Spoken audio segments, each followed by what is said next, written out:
Let's play some Sentinels. Oh, pickle fan. Pickle fan. Come on. Oh, you lost contact. You must be a famous person now. I am a famous person now. But we're gonna win. Unless the environment kills us. I could have waited in. Red Warlord boss. I did not think that would work out. Well done, team. But it did. Well done, team.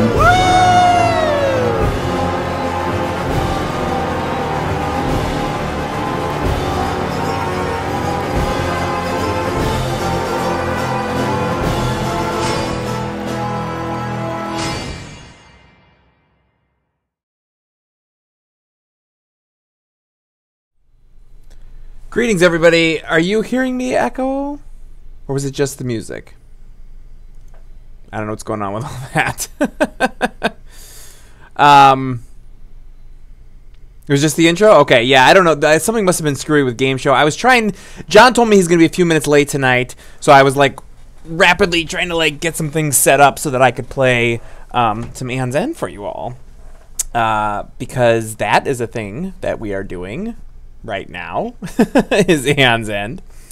Let me see where some of these different things are.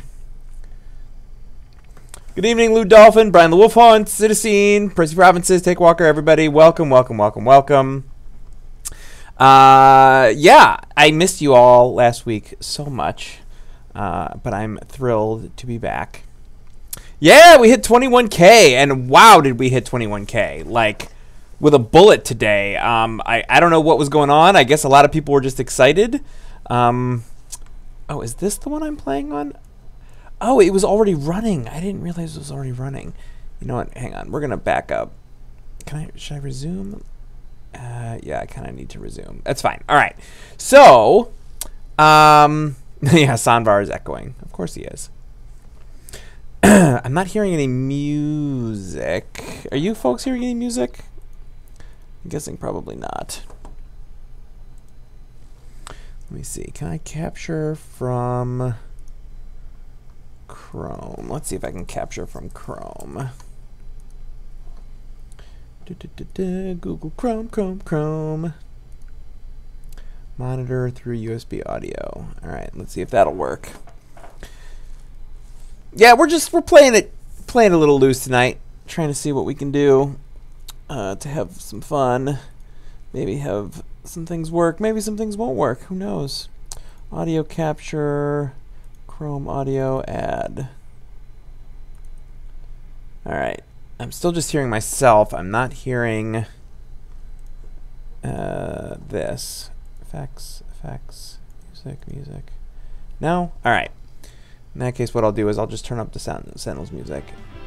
And you'll listen to some Sentinels music while I play Aeon's End. Because that's a thing. That makes sense, right? So I'm actually like a turn in on this particular game of Aeon's End because it wasn't doing a thing that I meant it for it to do. I was actually capturing screenshots earlier today. All right, so I've got 5 ether here. Who out there knows how this game is played? Anybody? Yeah, so you play ether to get, that's sort of you play gems to get ether. That's your currency, and that lets you buy cards from the supply. This is one of those mechanics that is so completely unlike Sentinels that people might be confused. I just bought some diamond clusters, and I want to cluster those together because when you play more than one diamond cluster at a time, you get more ether. That's what you want to do. So the demo has actually gotten better. I shouldn't say that. The game has gotten better since this demo went out. We have been continuing to work on it since then, although, to be quite fair, we've actually shifted most of our resources back to Oblivion because we're not looking to update the demo a lot during the Kickstarter because we want it to be sort of like the people who tried it on day 1 are getting a similar experience to what they're getting, 4 weeks later. So we've actually been spending more time on Oblivion, and those of you who I see in the chat have already talked about this. Yes, we announced the thing about Aeon's End today, but we also showed you that John actually played the first full game of Oblivion from beginning to end in the UI, and he won, which is always fun. So that's a good thing, right? All right, so I'm going to play some ether here. Oh, John is calling me. Hang on, let me make that work. this. I need to click this.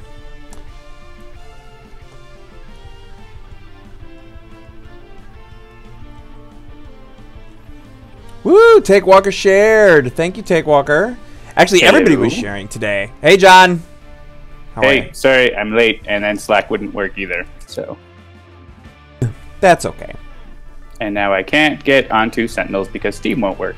So of course. Keep doing what you're doing. Yes, that's fine. I was talking about how apparently all I needed to get people to really start sharing like crazy was to have the sharing update that was not part of another update. Because today, all of a sudden, we had millions of things happening.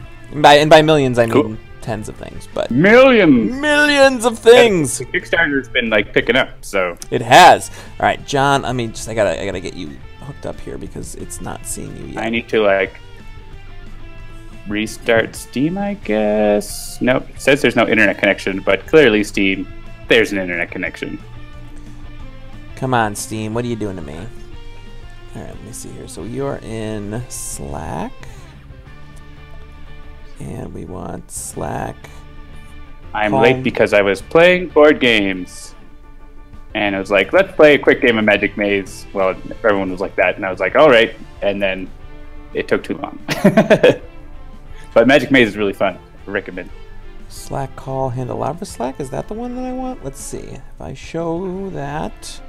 Yeah, am I not on screen? There's John. He's with us. Citizen, subscribe for 3 months. Whoop whoop.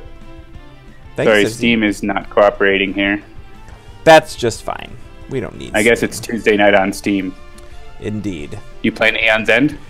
Yeah, I was playing a little bit of it. It was actually stuck in the middle of a game that I was capturing screenshots from earlier, so I don't actually remember where I was in the game. It looks like the Nemesis had taken 3 damage and Gravehold had maybe taken about 5 damage, so oh, and there goes Gravehold taking some more. We get a Provoker played. This is a minion. Yeah, and anyone who's played Sentinels, I mean, you know what minions are all about. Those are like, you know, somewhat low HP things that just sort of sit out and you got to deal with them. What's a little bit different in Aeon's End versus Sentinels is that, and when I say different, it's different other than, of course, Ambuscade, Team Version, or Omnitron. If you defeat the Nemesis, you actually don't win until you've removed all minions and powers from play. So it's a similar mechanic to what you're used to in Sentinels, but that's the sort of standard rules that we have here in Aeon's End. So let's get rid of this first minion. Yeah, we're gonna kill it. Hit it with a spark. All right, so Jeremy, I can play, but you need to be on internal and not on. I can do that. Because I can't get onto beta for some reason. Yep, that's fine. Steam is not cooperating. It'll be a little download, but you're on the fast internet. Yeah, so I'm on the super fast internet. So that's no problem. All right, so let me switch this over. Properties, switch to a different channel. I will say this. I don't know that we've talked about this a lot, but Steam is pretty great when it comes to, like, managing multiple builds that you need different people to be able to have access to, and like, oh, we want to be testing on this channel versus this branch versus whatever. It has, honestly, like, if you compare it to how Test Flight used to work, Test Flight might work better now, but I never test on Test Flight because Steam is so much easier. Test Flight might have gotten better. Test Flight is pretty good, except for there's like a review process that actually takes longer than the real app review process for some reason. Uh-oh, an error occurred while updating Sentinels of the Multiverse. No internet connection. Yes. See, that's the problem. Like, neither of us are going to be able to switch our builds because Steam is down. Hang on. All right, so you're on beta. My iPad might be. You go on my iPad, I think. Let me go get it. BRB. Okay. I'm wondering if we... Like, I'm wondering if... So I'm on beta. All right, so I'll switch back to beta and leave it there. It's going to say update queued, though, so I'm going to be screwed either way. No, Takewalker, Steam isn't down. It's just that on Tuesday night, Steam does, like, maintenance or something, and so sometimes it acts a little weird. Yeah, you won't be able to switch to anything else because the Steam servers aren't answering. Yeah, notably, I also can't switch back to beta. So... Well, but does this say, like, update paused or whatever? It says update queued. And if I go back to, like, switch myself back to the beta branch from internal, it continues to say update queued, and then it says, sorry, no internet. Go into offline mode on Steam, and you should be able to launch the game. Okay. in whatever it is. How do I do that? I don't even know how to do that. And let me get Sentinels going on my iPad. Go This offline. is the night of we're not prepared and we're super professional, especially me. So I have to restart in offline mode. Oh, except my iPad has the production. Let's try my phone. Well, that's what I was going to ask, actually, was if it might, Actually, is it that the back end is down? Like, if I switch to production, could that maybe work? And then we could just play on production and kick it in? How are you going to get the production build? It's on the back end. Oh, I thought you meant, like, switch to, like, the live build. You can't switch because the back end is down.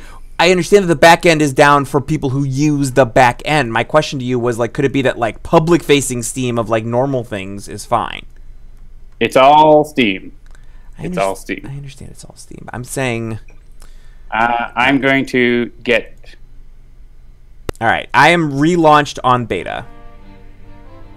All right. I'm going to install the previous beta build on my iPad here. Chunky says, well, you see the front of Steam fell off. It's not in the environment. We towed it outside the environment. As far as Steam is concerned, there's no public or private. Okay. It's all just different branches. Gotcha. So what you're saying is nobody can buy anything on Steam right now. Probably. If you search Twitter for Steam, is Steam down, you will probably have a lot of people complaining. They do a regular update on Tuesday night, right? Like at this time, so it often is the case that they're down, but sometimes it's longer than other times. All right, let me Lou see. Dolphin, we were having a discussion about how Steam is great. I know. I literally was in the middle of talking about how much I enjoy Steam when this nonsense happened. All right, so since I'm in offline mode on Steam, am I even going to be able to play multiplayer, or is our multiplayer is separate from that? Offline mode.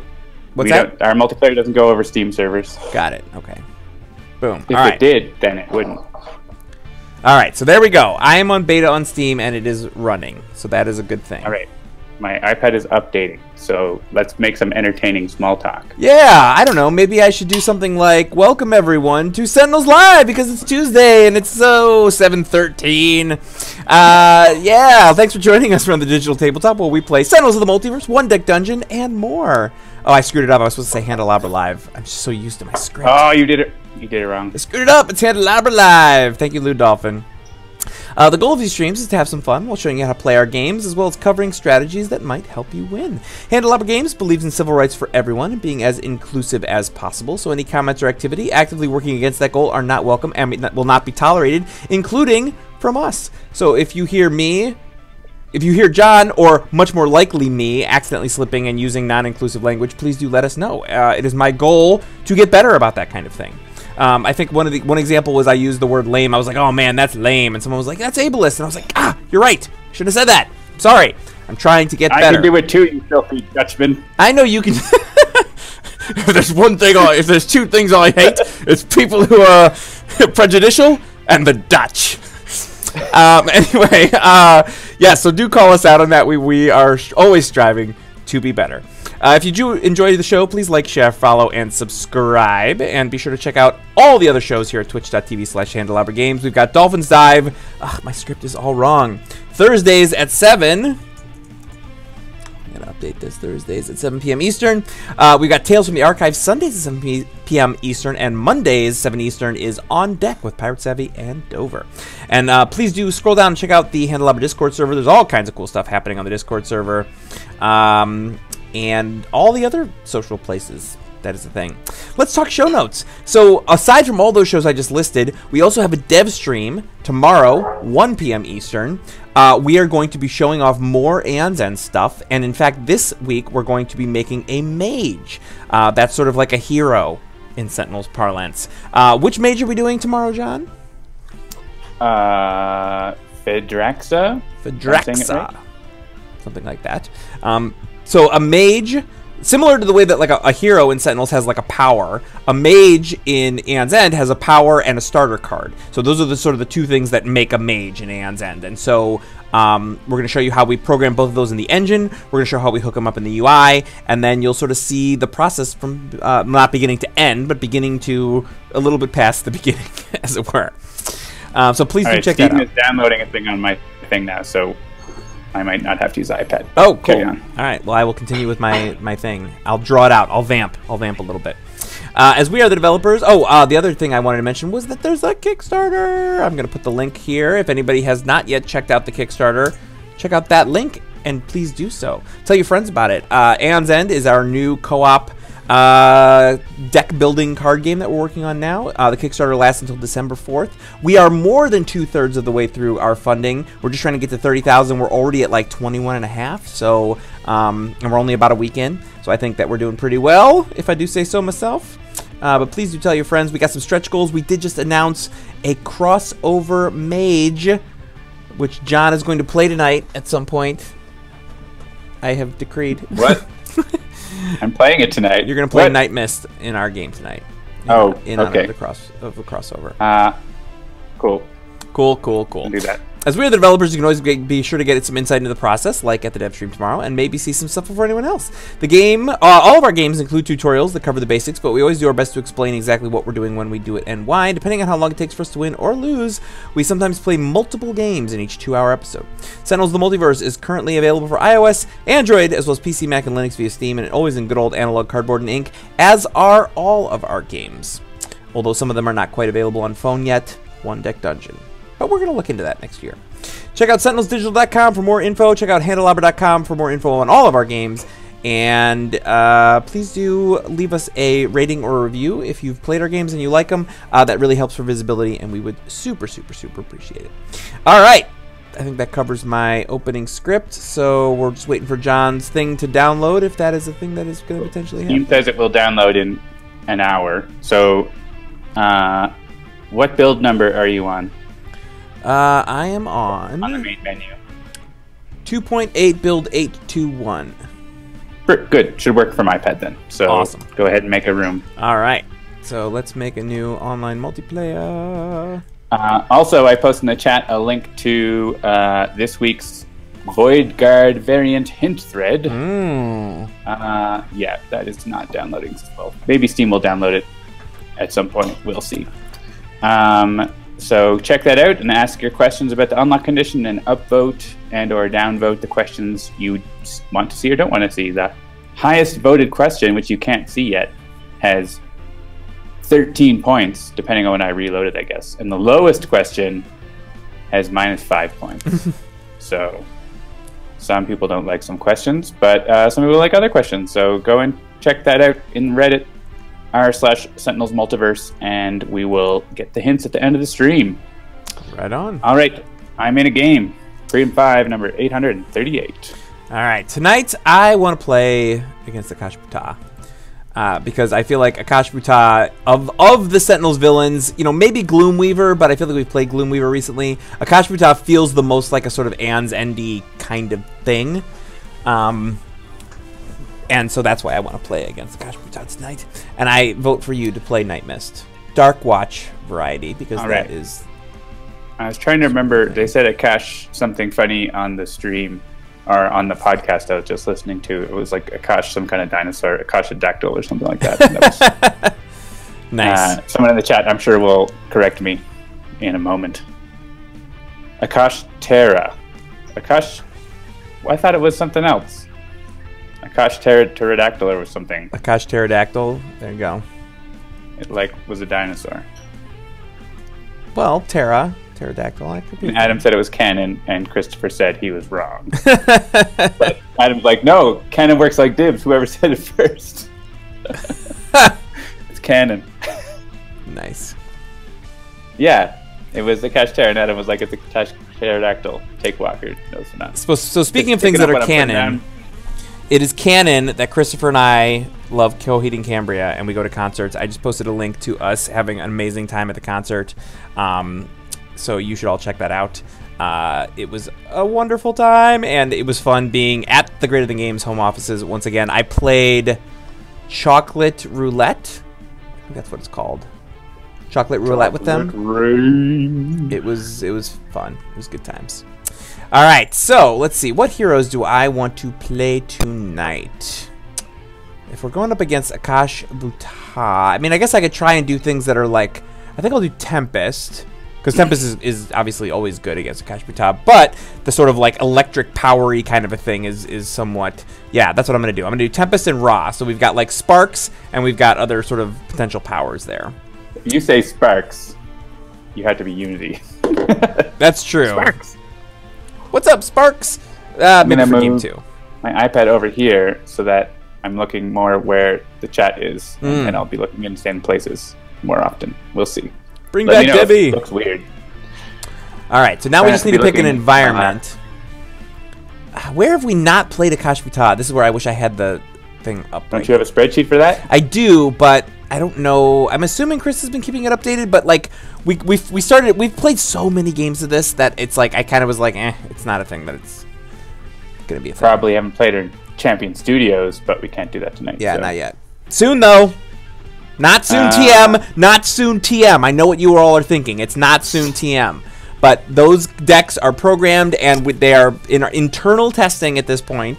Maybe John will get mad at me, but I think we might start showing some of that stuff by the end of the year. That's what we're hoping, yeah. That's the hope. So, yeah, we're like a month and a half from that. So sometime in the next month and a half, we're hoping to start showing off some of the new Oblivion content. I don't know. Bring up your spreadsheet and Control-F. Akash'Bhuta. All right, hang on. Let me see. Let me bring up the spreadsheet. Where is? I feel like it's got to be linked to from here. Or we could get a vote, but then they're just going to vote for like Final Wasteland or something. Here we go. Running totals. Running totals. Running totals. I kind of want to try her. I feel like we haven't done her in some of like the more recent things. Like I don't think we've done her in like Magmaria or Madame Mittermeier's. That's quite possible. That seems like a thing that we have not done. And in fact, I'm going to make the call because my spreadsheet says could not load some fonts and try reloading and it's acting weird. So we're doing it in Magmaria! Yeah! All right, boom. Akash'Bhuta against Darkwatch Nightmist, Writhe Cosmic Inventor, Ra, and Tempest at Magmaria. Boom. Oh, another letdown. Yeah. Sure my iPad doesn't start making sounds. Rest in peace, the true Excelsior himself, Stan Lee. That was one that I was... You know, the tweet that I read about it was so true, which was like, everybody knew he was old. Everybody was like, this is going to happen soon, but you're still not ready for it. It's still because he was so vibrant. He was so vibrant. Like, he was in all these movies. And my understanding is he's actually already recorded at least several more cameos. So, like, we're going to see him for at least another couple of years in movies because they were smart enough to film some of that stuff ahead of time. And I will be thrilled to see that. I'm actually playing Lego Avengers 2 now, and every time I rescue him over the last 2 days, I've been like, aw. So that's a thing. All right, Darkwatch Nightmist opens with a Call Forth, a couple of Heedless Lashes, and a Mist Form. Ra has got a Blazing Tornado, Excavation, Imbued Fire, and a Staff. Excellent. Excuse me. Writhe's got Erratic Form, Fight and Fade, Portable Dark Lab, and Umbral Siphon. And Tempest has got an Electrical Storm, Localized Hurricane, and a couple of Reclaim from the Deeps. All right, let's see what Akash'Bhuta has for us today. What you drinking there, John? Anything interesting? Just one of the local cervezas. Nice. Yeah. Because I was running in and really thirsty. Yeah, my I might local get back to some rum later. My local alcoholery has one of my favorites. This is actually one that you don't often. Sometimes it's not in stock. It's the Balvenie Caribbean Cask 14 year, which is one of my all-time favorites. So Akash just played a Mountain's Carapace. Pretty tame start. Yeah, that's not bad. I wish my Call Forth had more higher magic numbers, so I'm just gonna Heedless Lash and see what I get. Yeah, so for those of you who have not checked out the update, Nightmist, when she crosses over to Aeon's End, will actually be doing very similar things to what she does in Sentinels, which is that she will have a number on any card she pulls from the supply, as well as cards that she starts with in hand, that will have a number on them. In Aeon's End, it will be called a void number versus a magic number, and her effects and powers and things will be keyed off of that number. All right, I'm going to grab Planar Banishment as my draw, and then I'm going to Heedless Lash into the Amulet next turn. That's my plan. Darkwatch Nightmist, got to think ahead. Yep. Internally, Zach, it's Robin Sparkle's number. Yeah, exactly, the Robin Sparkles number. All right, what do I want to do here? So all there is the mountainous carapace. Yeah, I guess since I don't, I'll just staff up now, and then it's always good to staff up when things are quiet. That way you don't end up short-staffed when you need it. I would usually save that for the HP game because we already had a blazing tornado. But it's all right because I drew a summon Imbued Fire is the best thing ever, especially with Writhe on the team.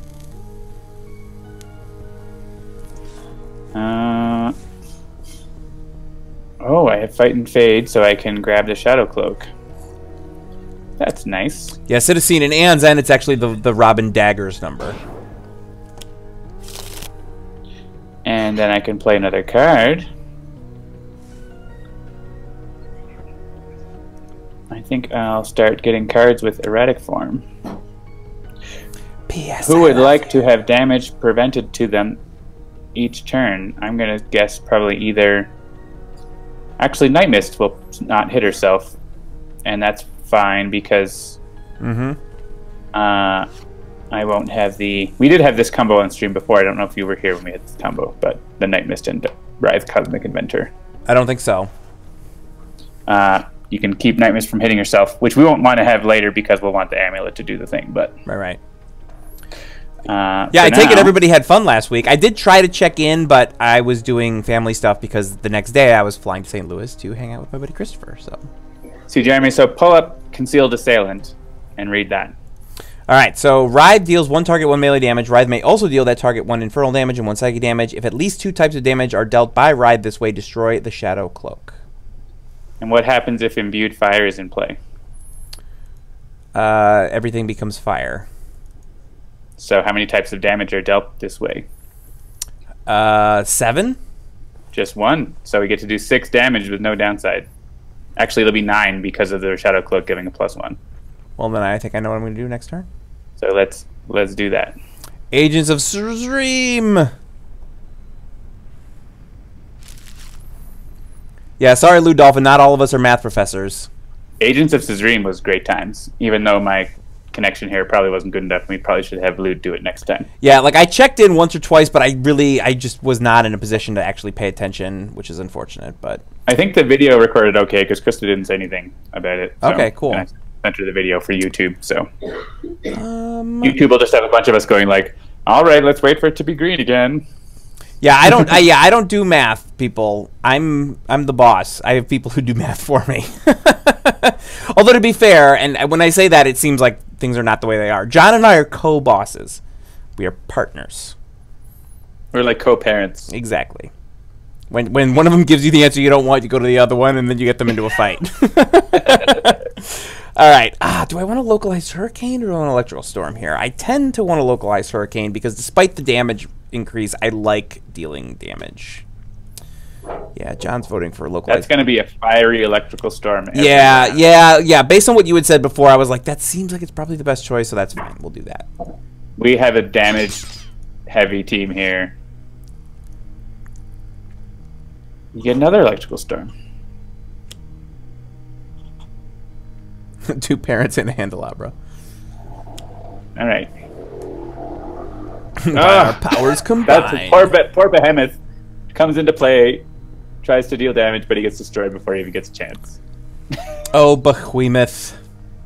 So typically here we want to give it to someone who might want to use a power or draw more cards. Yeah. So probably Writhe or Tempest or Ra. Nightmist isn't going to have a power that's going to do a lot probably for a while. Yeah, I'm fine with Writhe if that's what you want. Sure. Writhe can then give his damage immunity to 2 people. Pretty great. If they were the Wonder Twins, pretty sure Jeremy would take the shape of the bucket. Shape of an ice menorah. And, yep. That's Akash a deep is cut. interacting Who knows what that quite was a bit from. with this environment. I don't care about reducing damage to selected targets, so skip.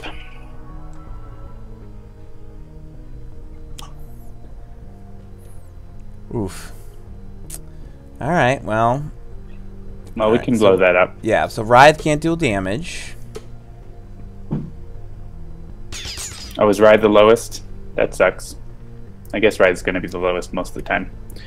Discard a card to avoid 2 damage? Nah, it's only gonna be 1.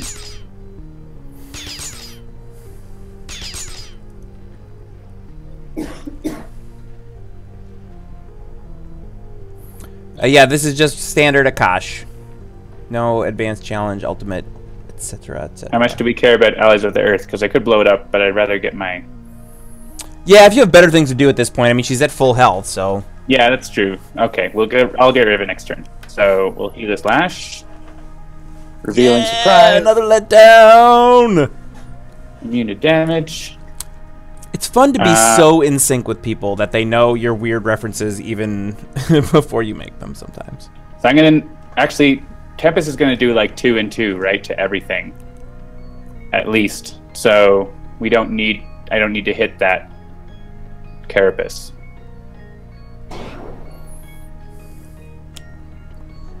Oh, you know what? As long as this is happening, I'm going to... Oh, another Heedless Lash. Don't mind if I do. So, actually, I want the Tome so I can grab a lot of cards. So let's do that. Alright, I'm closing out of random windows with the hopes that it's going to make the stream less chuggy. Are you chuggy? It looks like it might be a little chuggy. I don't know what people out in Streamland are seeing, but it feels chuggy to me, so I'm going to shut it down. When does Jeremy pick up John for an eagle? Right now, I got an eagle right here. The Aguila. Oh, I might have screwed that up. Alright, let me know. Everything. I just did expose, which sometimes screws up the stream. Everybody tell me if everything's... I'm going to be tiny again. Actually, it looks like it's okay. It looks like it's okay. All right, Ra, play a card. I feel like we talked about this. Imbued fire. Hey, there's a new question in the doc. Oh no, it's a reply to another question. It's rather chuggy, but the sound is fine. Yeah, I think some of that is also related to the fact that like my streaming software is not super optimized for Mac, unfortunately. So it is what it is. All right, you want me to just take out this Carapace? What we just talked about a minute ago was that Tempest was going to deal 4 damage to everything. Oh, sorry. I was trying to fix things. All right, so I'll hit, instead, probably the Rock Slide. And then that'll be down to 4. Down to 4. Great. And Writhe, unfortunately, won't be able to do anything to the other one, but... he can continue to set up. Eagle!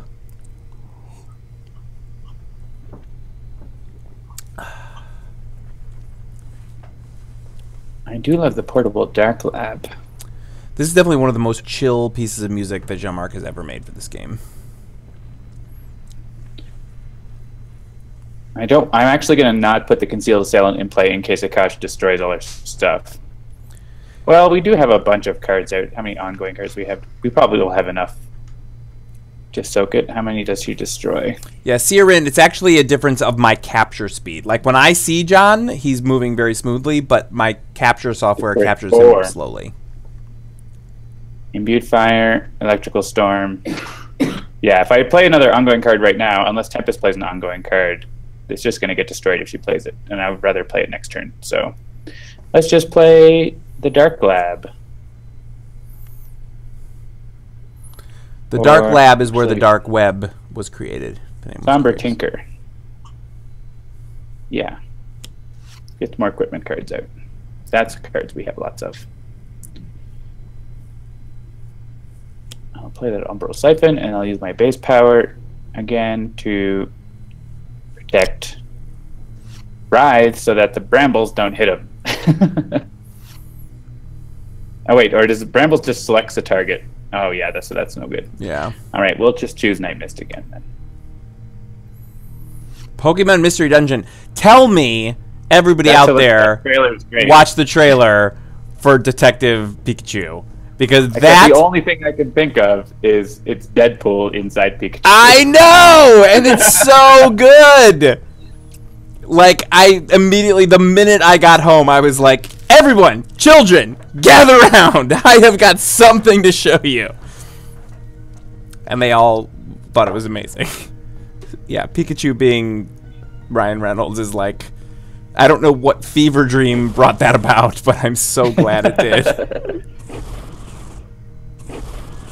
And the unfortunate thing is it completely overshadows the fact that like Toy Story 4 dropped not one but 2 teaser trailers over the last 2 days. The first one was kind of like, oh, okay. And the second one is absolutely hilarious. Oh yeah, I didn't watch the new one. Oh my god, it's so good. One every day this week or something. Yeah, it's so good. All right, do we have enough to reclaim from the deep at this moment that everyone wants to do that, or should I just get my localized hurricane out? If you want to play localized hurricane, you can. Yeah, I like my localized hurricane. But I would probably, I mean, unless you need the cards, your base power. Yeah, no, that's yeah. Yeah. I'm gonna base power here, but I want the localized hurricane to be around because. And hit the. Why didn't you hit? Yeah, I should have hit the Carapace first. Carapace first. It's okay. Yeah, it's fine. We're not gonna. One hit point. If we lose by 1 hit point. Yeah.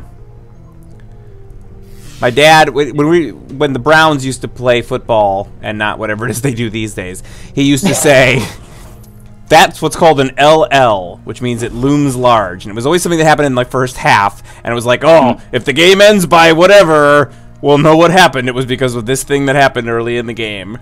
And so he would be like, that's the LL this game. The TSN turning point, we would say in sports Canada. Right on. I'm waiting for a better use of my discard, like this.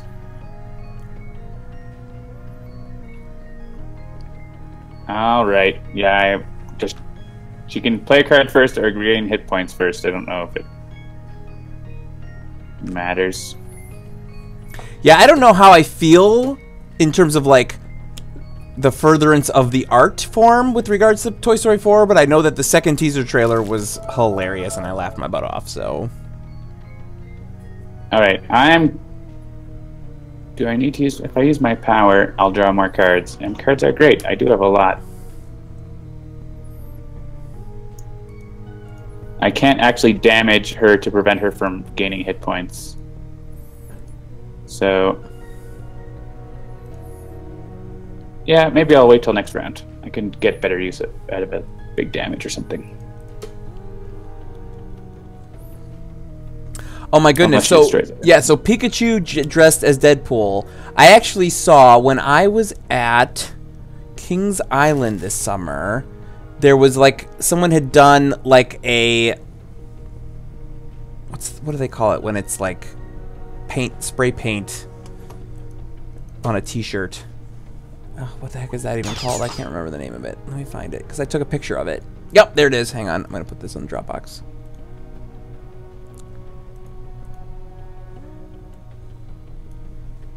Alright, I will have that for you in a moment. I don't want to discard a card for 1 damage.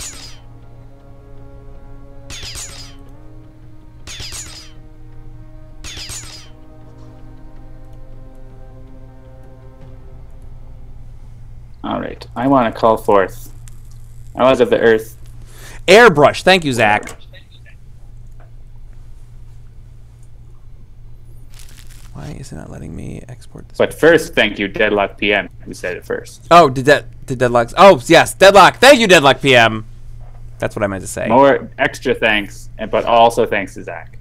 It's 2/3 thanks and 1/3 thanks. And then Cytosine with the props. Yeah, so somebody had... This was a thing I saw on a T-shirt at Kings Island this summer.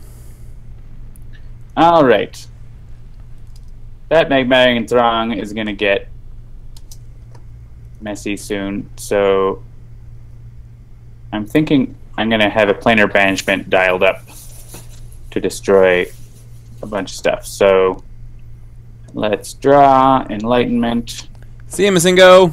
And put Astral Premonition on the top.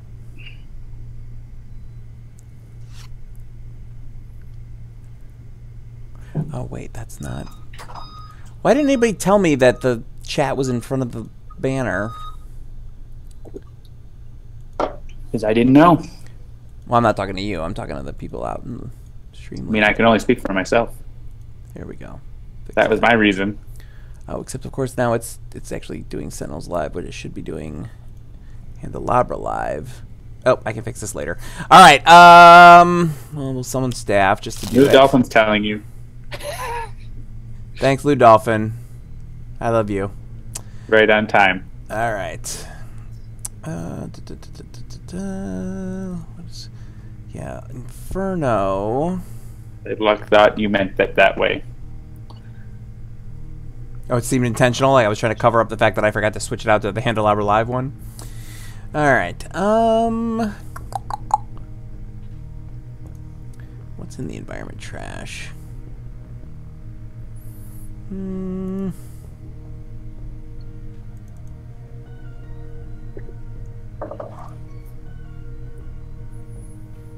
Yeah, let's do this. All right.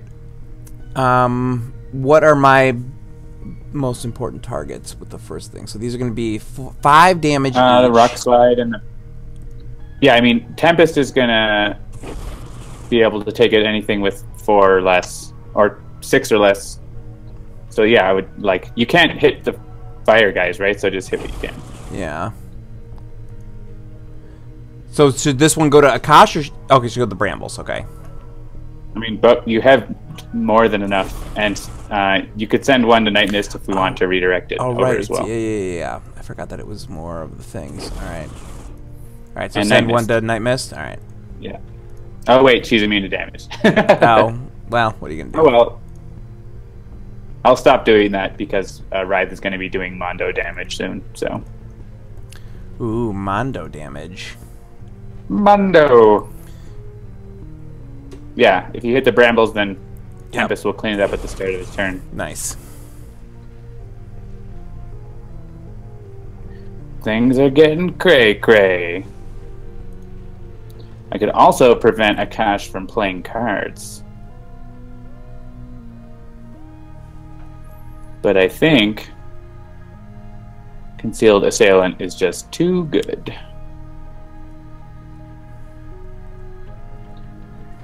Oh, but I can't deal damage. Dang it. Let me go back. I forgot that I still can't deal damage because the brambles. Blah, blah, blah, blah.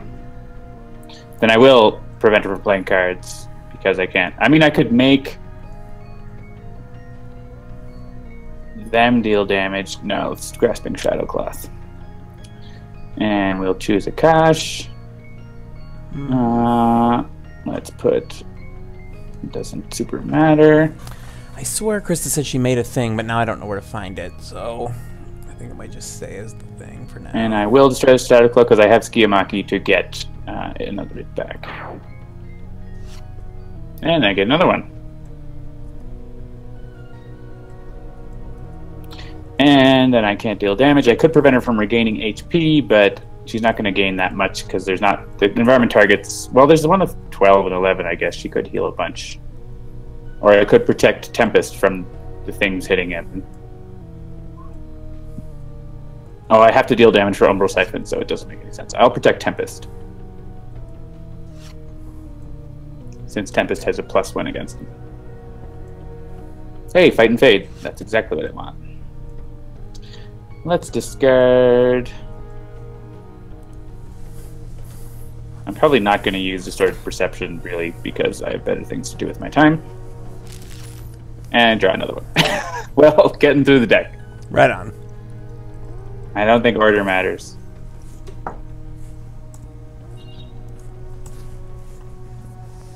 So people were pretty interested in the little Oblivion screenshot we posted in the update today. Yes, I talked about that a bit before you showed up. Cool. That's very exciting. Did you want to elucidate a little bit more about how that game went? I know we were talking about there was a bug where they were constantly playing Scions but not playing Aeon Men. Or maybe it was the other way around, but it was something like that. Yeah. Yeah, but I'm not sure, like, but it basically evened out because the team that I had was getting really good rewards, and Legacy is really good at protecting the team from taking damage. So I'd end up being, like, a Scion would come out, and then we would make Oblivion, like, destroy them with the 20 irreducible damage. So it was pretty gross. And like I just sort of by the end of the game, it was just Oblivion and like 0 devastation tokens because I was like cleaning everything up before smashing Oblivion. I think I took out Oblivion. I made Oblivion flip the right way on every side, which is very difficult. Young Haribo, no, it's not that the game played from the Sign Reserve when I was supposed to play from the Aeon deck. It was that the check on the second page wasn't doing the right thing, so it was just always playing a sign instead of actually checking to see if there was a battle zone with 0. And the Aeon Man deck was empty, and it was like it didn't know how to reshuffle it. So those will be fixed. Because I think this is the first time there's like... Previously, the only like what we call sub-deck was the title deck, which is not the main deck of a villain, but like an extra deck. But now there are other ones. The title deck would never shuffle or anything like that. And so the new decks need to be made to work like regular decks. I don't want this, and I still don't want the other one because... yeah, gain your hit points. Can't play cards, though. Takewalker says, I can just imagine the game controller standing in front of an empty AM on deck with its arms in the air, whirring like a puppy. Yep, pretty much. Does someone want to take damage in order to get the Smoldering Crystal? I mean, I could send that damage. Does Smoldering Crystal care? Yeah, if the hero character card takes damage this way. But Nightmist can just send it to Akash.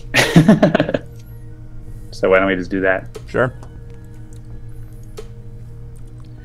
And we can redirect with Amulet of the Elder Gods, or we could discard... I want to discard that for another thing. So let's use Amulet, and yes I do. Get rid of the cards I don't want. Healing, who needs that? Not this stage of the game.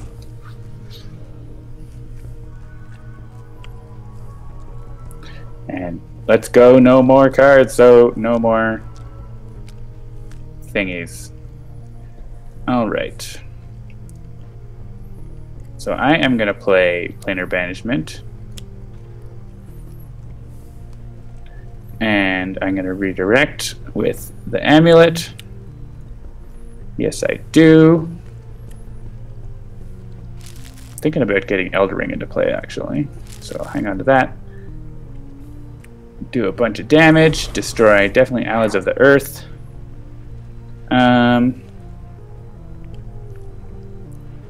The crystal like is actually not doing anything, so that's fine. I kind of want to get rid of the Thrawn because we have enough of those. And the other guys are fine. Do you want any of your cards to be destroyed? Probably not. I don't think so, yeah.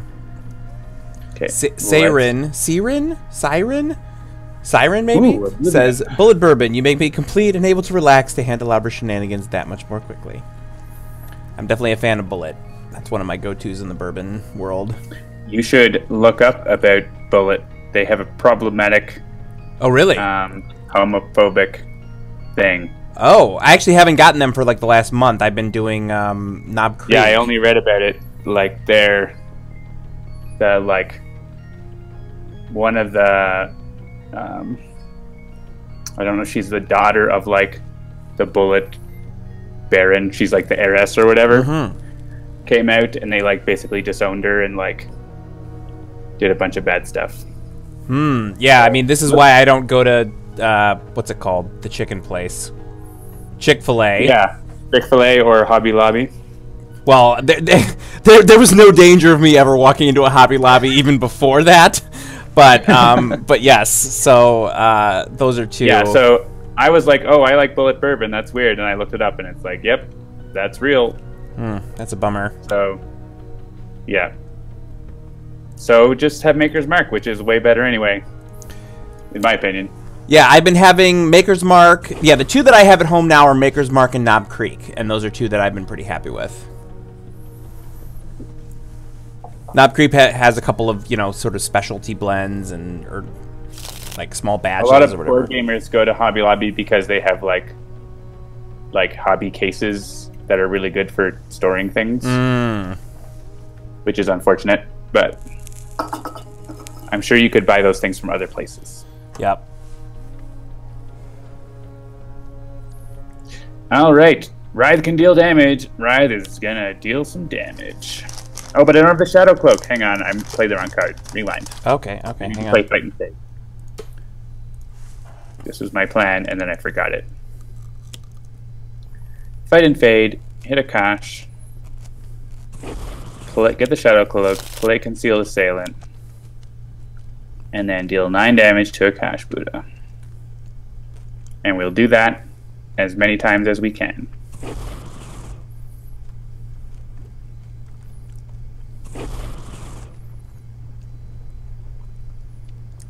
Discard a card, shall we?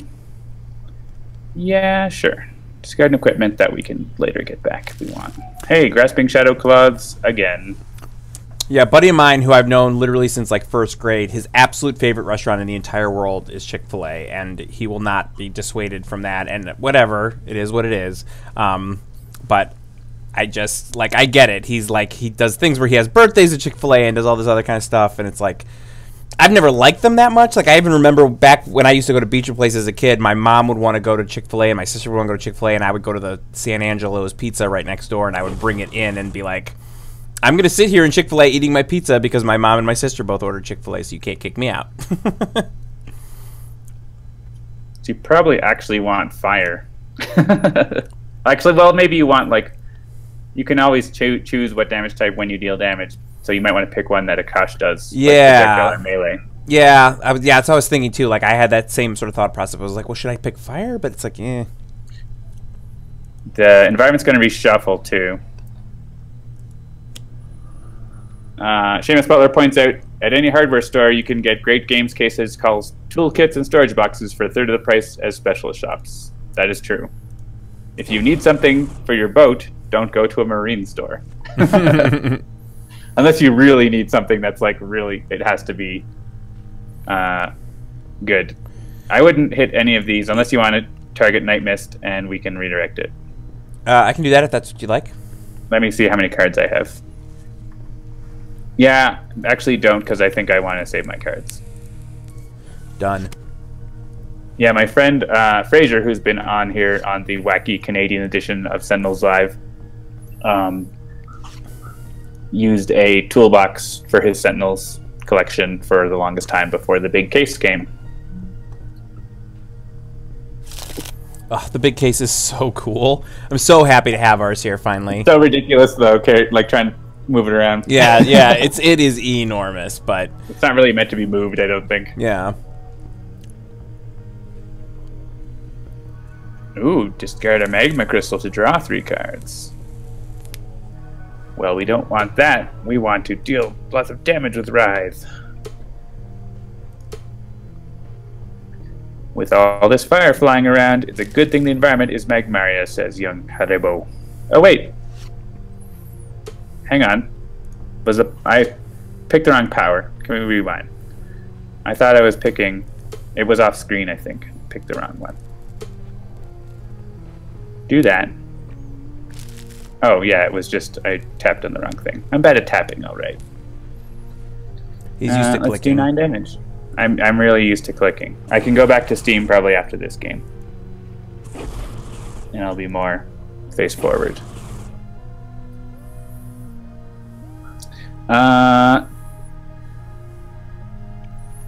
Writhe can get a thing for only 3 damage, so I'll do it.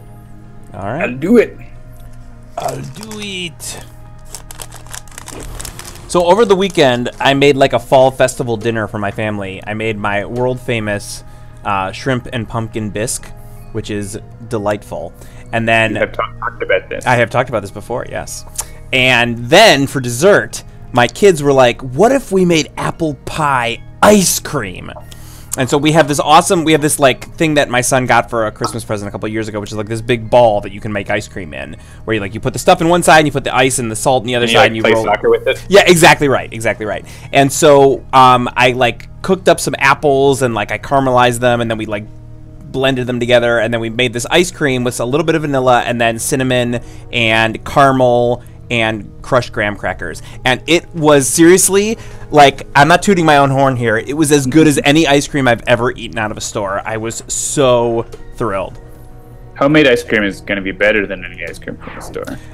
Well, you say that, but we made pumpkin ice cream last year, and it was fine. I wouldn't say it was delightful. This was absolutely delightful, and especially after a big pumpkin soup dinner, it was so good. Oh my god. Yeah, that's fine. Localized hurricane can go. We have to try 2 more after this. As much as Concealed Cell is great, I can't deal damage again, so pop that. And Ra doesn't. I think Electrical Storm is going to do more than Blazing Tornado versus Ra's base powers. Yep, that's fine.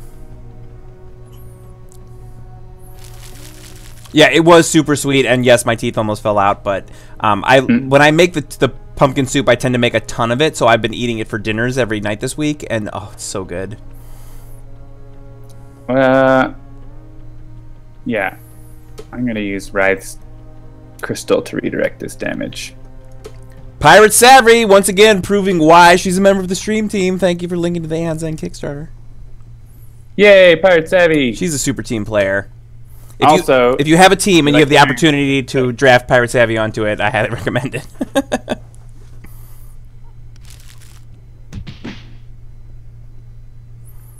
Ooh, ice cream throwdown. Do you make homemade ice cream, Zach?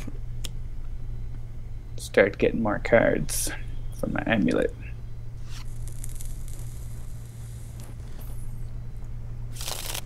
So the other funny thing about it was I was joking with my son. I was like, man, we could start an ice cream company. It could be called Handel's Ice Cream. And the funny part about that is there's already a Handel's Ice Cream in Northeast Ohio, which is in no way related to me. And he was like, Dad, we can't make Handel's Ice Cream. That's already a thing. I was like, yes, I know. It'll have to be Handelabra's ice cream. We already talked about it. He's like, and then you can make more money for your business. And I was like, oh. All right. Digital board games and ice cream. And ice cream. They go together like peanut butter and motorcycle repair. All right. So Flesh of the Sun God is going to do 2 damage to all things. It's pretty solid. I mean, Drawn to the Flame. Yeah, I was going to say, Flesh of the Sun God's not going to do that. With the boosts, it's going to be pretty solid power. Sure.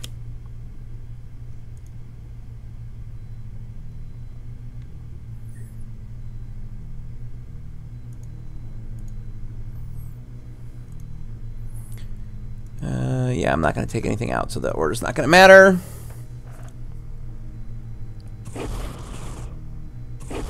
I'm mostly just good for posting links and making "that's what she said" jokes. That's what she said. That's what she said. Oh, liquid nitrogen ice cream. I've heard about that.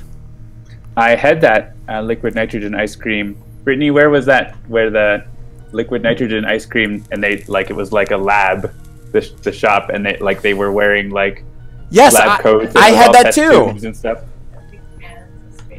In Cairns, Australia. I had that too. Sure there was like a little at MomoCon in Atlanta. There was a thing at MomoCon that was like a little kiosk that was doing it. Dippin' Dots JCC is like the vending machine that makes little circles of ice cream, right? Yes. That's different. Yep. So yeah, I'm just gonna go with the Shadow Cloth again because stop playing brambles at me, get cash. Don't like it. Let's put Living Rockslide back in the deck. Maybe Allies of the Earth. We can get rid of that easily. Powers up Ra anyways. Yeah, what's that about? Another letdown? Steve and Brian's ice cream. What? Was that supposed to be like a take on Ben and Jerry's, but not including Zach? Like what? That's not okay. All right, let's make. Who wants to be immune to damage this time? Well, keep it Nightmist. That's fun. Makes a weird Nightmist game when she can't hit herself. Oh, they made you CEO instead. Okay, that's fair.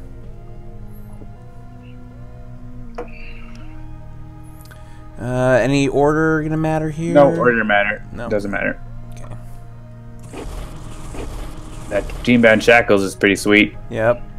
But Akash still has a 100 token on her, so she's always going to get that.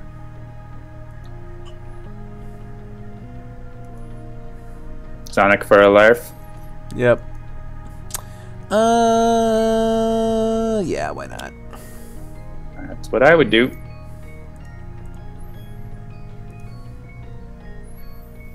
And once again, I don't think order is going to matter. But choose fire. Okay. And you could hold down on it to do it for everyone. All right. Unless you want to. Nope, that's fine. Boom. Because we don't actually want to hit these environments because they're our friends. And if we destroy them, she plays cards. Actually, she can't play cards right now, but yeah, whatever. They're our friends. They're our friends. They're Magmarians. Ooh, I like Into the Stratosphere.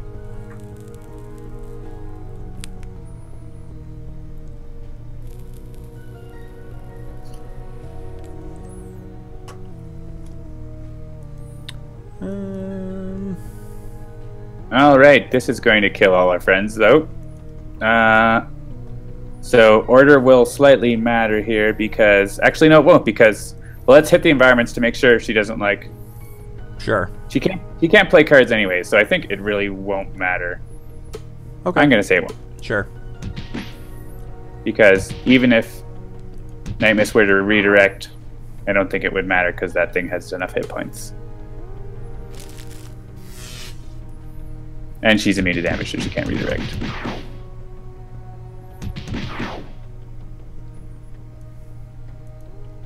Akash'Bhuta can't play cards. Akash'Bhuta can't play cards. It's just kind of a laugher of a game, Jeremy. But Akash'Bhuta can turn things around if she can play cards. But she can't play cards. It's fine. We're having fun. We're talking about ice cream and... And she can't hit us. This is great. Yeah, Elder Ring. And let's start drawing some more cards. Actually, what I can do is use my base power and then plan for an Oblivion next turn. Oblivion. So, Oblivion. Oblivione. So yeah, let's have draw Mist form and have a 4/2 on top. That sounds good. Ion. That's what it is. Oblivione. It's a charged particle of Obliv.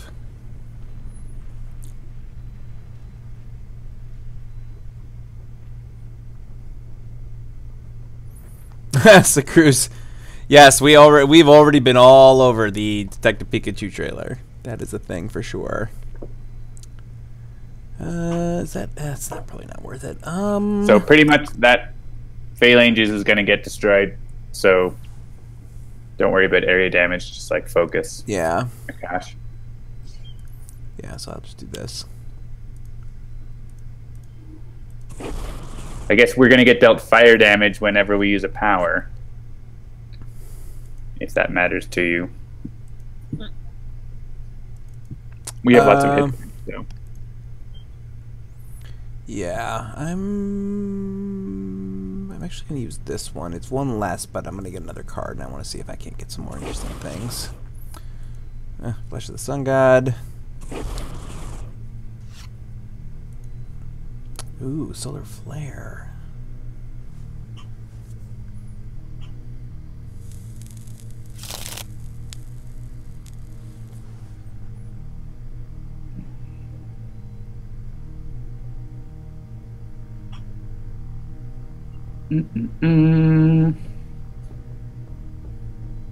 Lots of grossness being heard over this audio. I'm not sure what that means. Grossness? Oh, from where the wolf hunt is being held. Ah. Shadow Cloak, back to me. Oh, I don't have my deal lots of damage card anymore.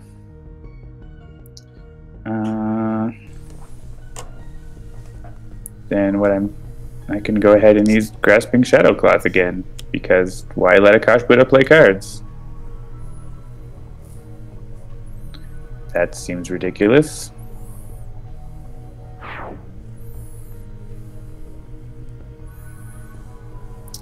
And I'm going to choose myself here so that the behemoth doesn't hit me.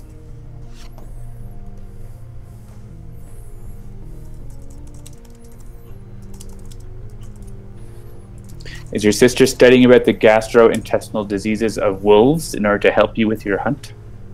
That's the question. Mm-hmm.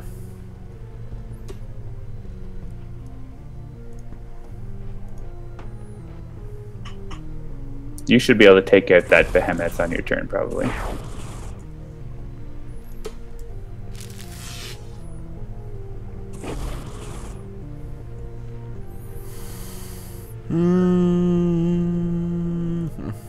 Actually, maybe you won't be able to. That's all right.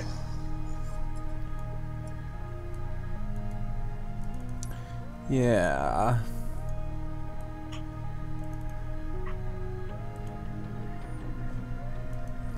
Do this. Do all the damage.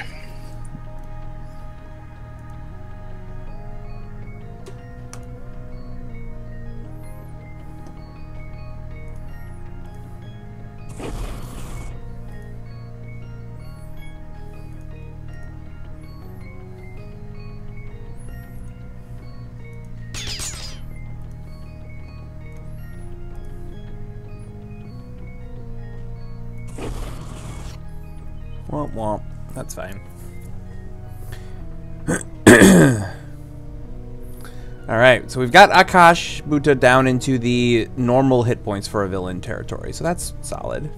Another crystalloid behemoth comes out. Yeah. Akash can't play cards, right? So it doesn't matter that she destroys targets, so you can just choose for me again. James Butler says, so a question for the Kickstarter. If we reach the goal for the first expansion, will the backer kit pledges for that count towards the Kickstarter total to reach the next expansion? So, yes, anything, like, if we get to the Nameless, which is the first expansion, you will be able to add on to your pledge to get that as a Steam key, in addition to the Steam key that you get for the base game. And any amounts of dollars that you add to your pledge are just part of the Kickstarter. So, yes. The simple answer to your question is yes. Yep. And quite frankly, yes, that is what we are hoping for. You know, the idea here is that, like, you know, we raise enough money to make the game, obviously, but then as we start to creep up the stretch goals, we want to raise not only enough money to make the stretch goals, but then get people to say, oh, I want to buy that too. And then if they can add to their pledge, then hopefully that'll help us get to the next stretch goal, the next stretch goal. That's part of the idea. So hopefully that will work out the way that we wanted it to, because we really want to make all the content. I mean, just like Sentinels, you know, we would love to make all the existing expansions plus all the new ones that are coming, because yes, spoiler alert, they are working on more. You know, we see Aeon's End being another Sentinels, essentially, in terms of community and longevity and, like, overall fun added to the multiverse, as it were. Actually, skip this. We can do that for someone else.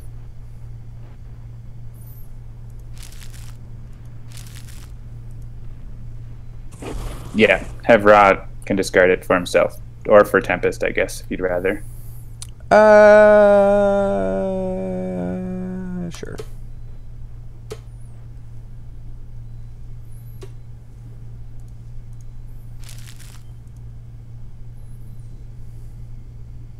Yeah, personally, it doesn't let you redirect to whoever you want. It's just to right the tunneler, but saves you a few hit points.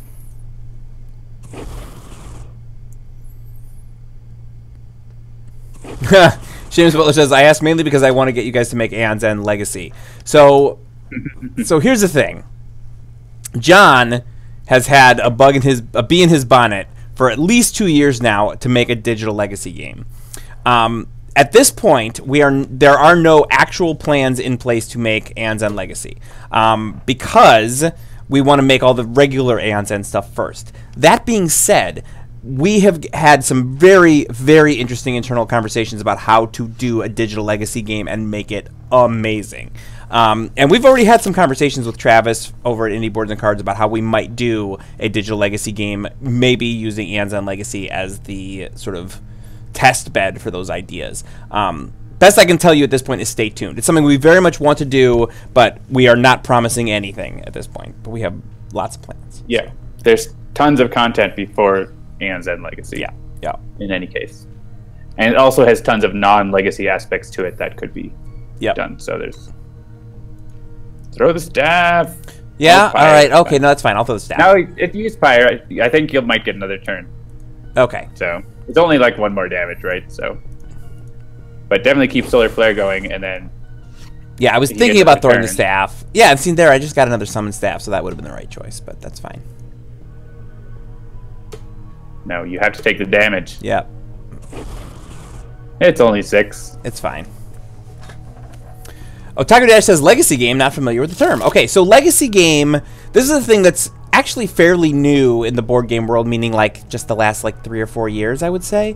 And a Legacy game is a game where as you play it, you actually change aspects of the game. Some examples of this are like Pandemic Legacy, where as you play, like you'll get to a point in the game where it's like, rip this card in half and throw it away. And that's just, now you don't get that card anymore. And the sort of the paradigm for how you play it on the tabletop is that you get like a group of people together, you play it through.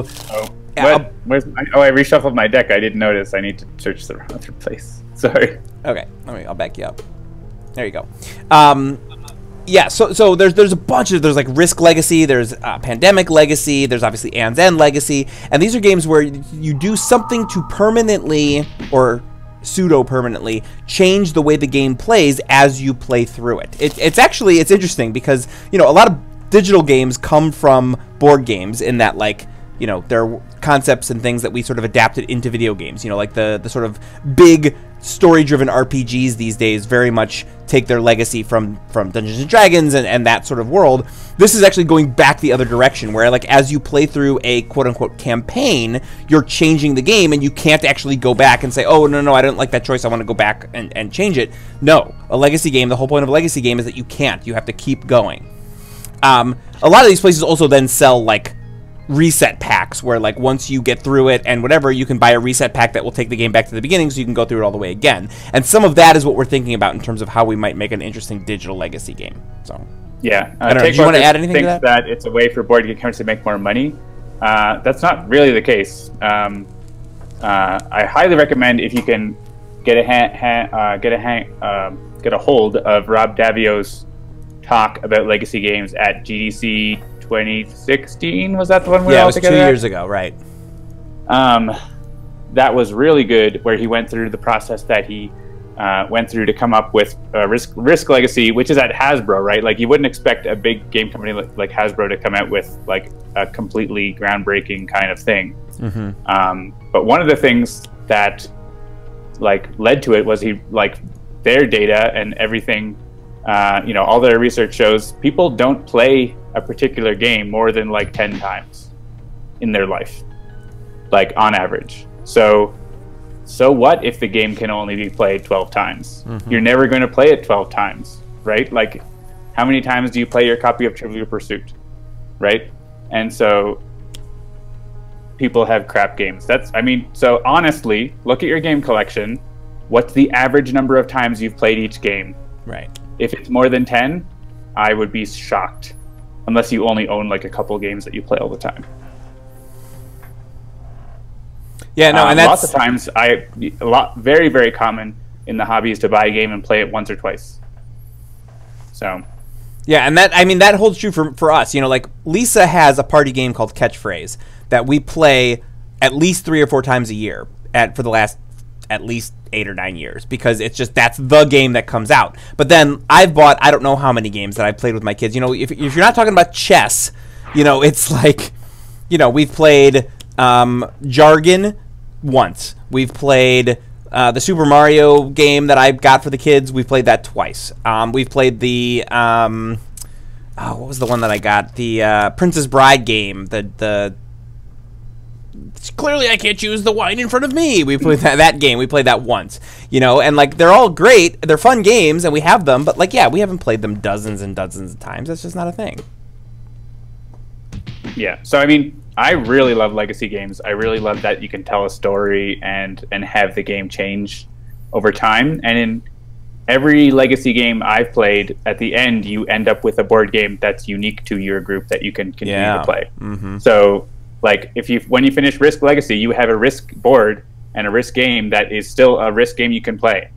And the same thing with Seafall, the same thing with Charterstone. I'm not sure about Pandemic, but I haven't played that one. But so that's typically the way, is that it's yes, there are destructive elements to it, but there are also constructive elements to it where you're building something and you have a shared experience. And I don't like, if I know I'm going to buy a board game and it's going to get played 12 times for sure, that's like a better value than a random board game that I might get to the table once. Yeah. So, do I want to discard 2 cards? How many cards do I got? 2. Nah. Yeah, and obviously this is the wrong audience to be talking about, like, how many times you play a certain game, because, like, the vast majority of people Sentinels here are, like, Sentinel super fans, and we play Sentinels all the time. I've literally at least hundreds of times have I played the Sentinels digital game, not even counting testing games, and that's a whole different conversation. But imagine if every time you played through Sentinels with the same group of people, something changed a little bit about it. And imagine, like, if me and John played and we always played Nightmist, Writhe, and Tempest, if after 50 games each of those characters had somehow changed or grown or evolved in some way, imagine how much different the experience would be. Like, you would add a card or lose a card every time you played or something like that. Like, just, I mean, it's a concept I think that isn't needed as much in a game like Sentinels because it has a lot of variety and storytelling already. It's really useful for games that don't have that. Like, Pandemic always starts the same way. Risk always starts the same way. Like, there's some randomization to the setup, but it's not like different thing, right? And so it changes that up. I highly recommend trying a Legacy game if you can find a group to do one. Pandemic is highly regarded. Yeah, honestly, the only reason I haven't is because I don't have enough board game geeks and the time to get a regularly scheduled game together that I could do it. But it's something I've always wanted to do. Well, always being a relative term. Since they've been a thing, it's something I've wanted to try. You do have to, I'll say, you will want to pick a game that you like enough to play multiple times. Sure. Like, that's one thing that, like, on Boards Alive, Lindsay was like, I hate Pandemic Legacy because I don't like Pandemic and I don't want to play Pandemic, like, 12 times. Yeah. So, like, yeah, obviously make sure it's a game you want to play. Man, has anybody, like, really gotten, like, a big set of brass balls and, like, released, like, Chess Legacy? That would be really interesting. Takewalker can't fathom spending money on something that's basically one shot. Have you ever gone to a movie? Or to a restaurant? Shots fired! Yeah, how many times are you going to eat that dinner at that fancy restaurant for $150 or whatever it is? Entertainment, like, a good barometer for entertainment value is like movie dollars per hour. If you are willing to go to movies, then, like, take that enjoyment per hour and apply it to other things in your life and see what the... Oh yeah, we've had this conversation internally many times. Like, what's the average cost of a crazy sugary cup of coffee in the morning? If you're not willing to spend that on an app that you might get hundreds of hours of enjoyment out of, your priorities are broken. Yeah, Citizen, $150 for, like, I'm talking about, like, anniversary dinner. You know what I mean? Like, you and your spouse or your loved one or your, partner are going out for, like, that once a year super awesome dinner that you're going to have a crazy good steak and a couple of good glasses of wine. That is what I'm talking about. Mindwanderer points out that you don't want to have a Legacy dinner. By the end of it, everything has changed. No, but, like, the dinner keeps on giving the next day. Permanently changes you. Alright, I feel like I got this. I think Roz got this. You've got outrageous damage. Yeah. You could also just hit one of the limbs. Yeah, but where's or the fun hit her in that? directly. Do what you want.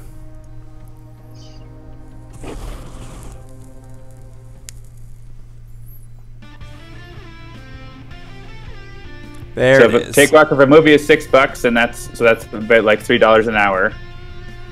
And so, like, if you take that, if that's what the price of the movie is where you are, which is crazy cheap, I guess.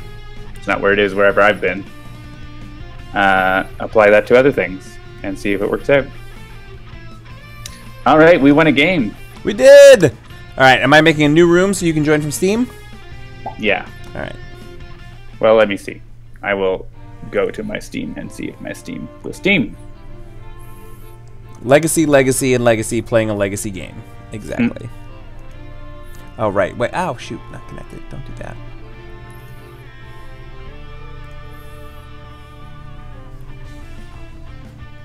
I see Fanatic number 20.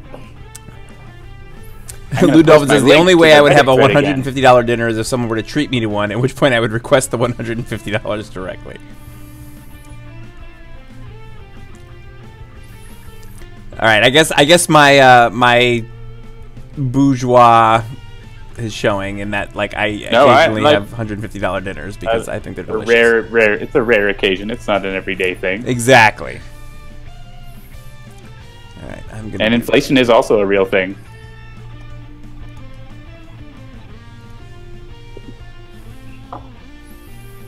We're misinformation because that was my icon, I guess. All right, I have. We haven't played her on stream for a while.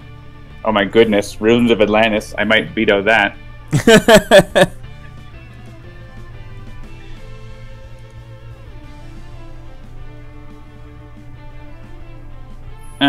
You want me to pick heroes? I do.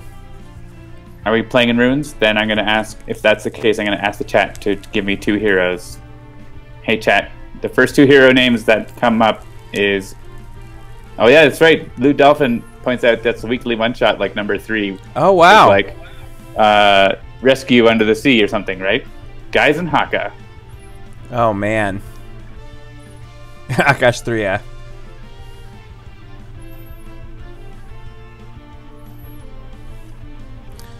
Alright, we'll do like that. I love that whole thing of permanently altering the game of legacy games. I relish it. Nice. That's one of the things Rob talked about is there's these like contracts that game designers, these like implicit contracts that game designers have with the players, where it's like you need to do what the game designer says, but then the game designer tells you to do things you don't want to do, and you're uncomfortable in like exploring that space. Yeah, no, that I think is so interesting. Because I mean, it's like Eternal Darkness went right into that with video games. Yeah, right? I was about to say, like, video games have definitely done this as well. You know, if you talk about, like, Eternal Darkness is sort of like a crazy example, but like there was that one that was like the only way to beat the final boss was to like plug a controller into the second controller port and do something.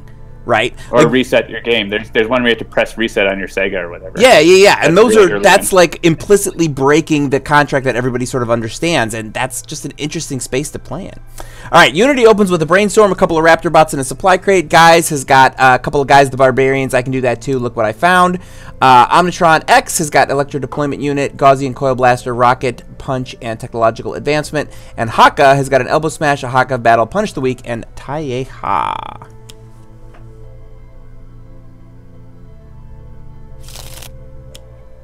Yeah, JCC says, but then I'm a video game player, so I'm used to getting to play through a game using multiple paths, even if it's hard to alter a single playthrough during the time you're playing it. Yeah, and I think that's kind of the idea there, is that like, you know, the idea of the legacy game comes from the world of video games, where, you know, you might reset it and start over later, but right now you've made a choice, and it's like you either stick with it or, you know, you're sort of stuck. So yeah, and you're building a unique thing. Like, that's one thing I really liked about Risk Legacy, is that you're building like a unique world where like there's interesting aspects to it.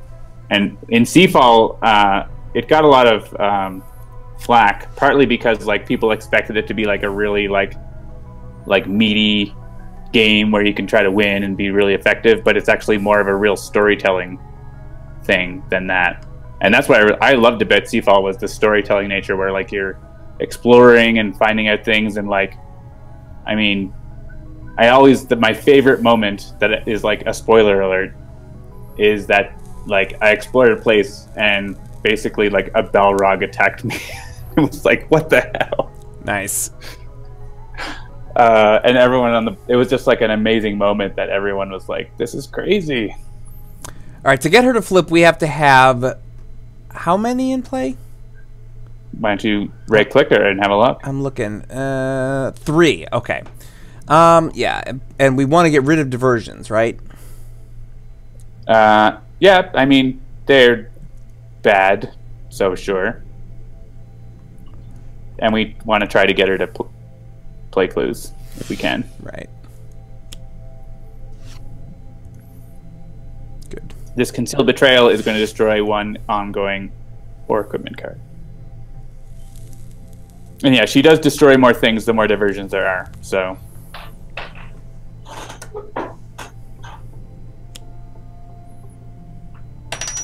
But you might want to, like, say, use Omnitron's power on misinformation to try to get more clues. Yeah. And actually, that's what Guise is going to do. Because he can do that too. But that's not what I'm going to do. JZC, Christopher, I'm sure, has thought about Sentinels Legacy, and I'm sure he's not interested in that for Sentinels anyways. For Sentinels of the Multiverse. For Sentinels of the Multiverse. There's certainly, I'm sure, the possibility... Oh, I clicked the wrong deck, but we'll just play your card. However remote, that a Sentinel Comics Legacy game could be a thing. Sentinels RPG is a Legacy game. There you go. Yeah. All RPGs are. yeah, there you go. All right. You write on your character sheet with pen or pencil. Outrageous.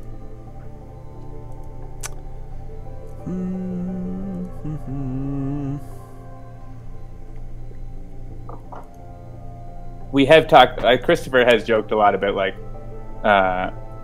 having to destroy your Sentinels cards as a legacy element, but obviously that's not part of it. Yeah, so Otaka Dash says, is Oblivion technically a legacy game? I mean, when a hero falls, you choose another one, changing the battle irreversibly. It's kind of like, I would say that Oblivion is probably sort of halfway in between, like, a standard game and a legacy game. Yeah, it doesn't maintain from play session to play session, and that I think is the key to making something a real legacy game. Like, it's just a long game where you sort of play through and sort of lose things as you go, but like, you know, heroes that fall in one episode of Legacy of Oblivion don't stay dead in the next one you play. That's what would make it a legacy game. Yeah, it's not at all legacy. It's flirting with some of the concepts, but it's missing that key component, which is like from play session to play session. Trash. That's bad. Yeah. Okay. I'm glad she didn't play that.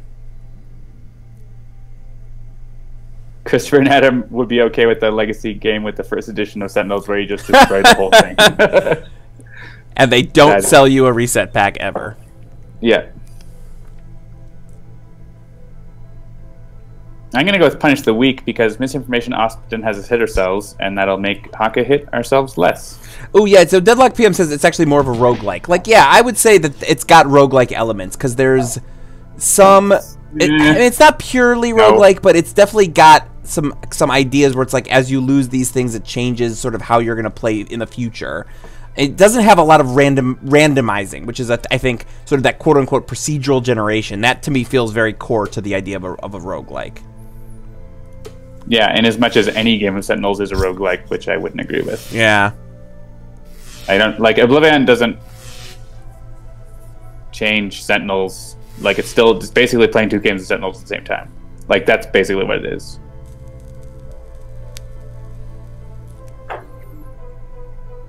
Alright. We don't want to do this. So, unless you intentionally want to discard something. No. It's a clue! Who would like to be isolated? Ooh, Unity does less stuff to other people, I think. There's hasty augmentation, but that might be about it. So. Yeah, that's fine. Yeah, Omnitron needs to be able to do his thing, so... Destroy a card. You probably don't need that reactive plating, and I want to keep Punish the Weak. I think it's going to be useful in this game. Okay.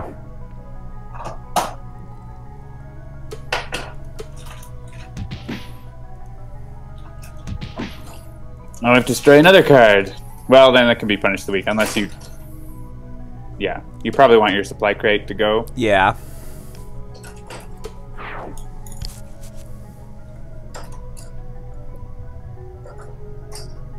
Isolate guys so we can't high-five anyone. Yes. Right, Flash Forge and Volatile Price of Provinces wants to know, have you played Above and Below or Near and Far? I have not. I thought those were video games. But I guess not. Must be thinking of something else. Inspired Repair, Scrap Metal. Goodbye, Diplomatic Envoy.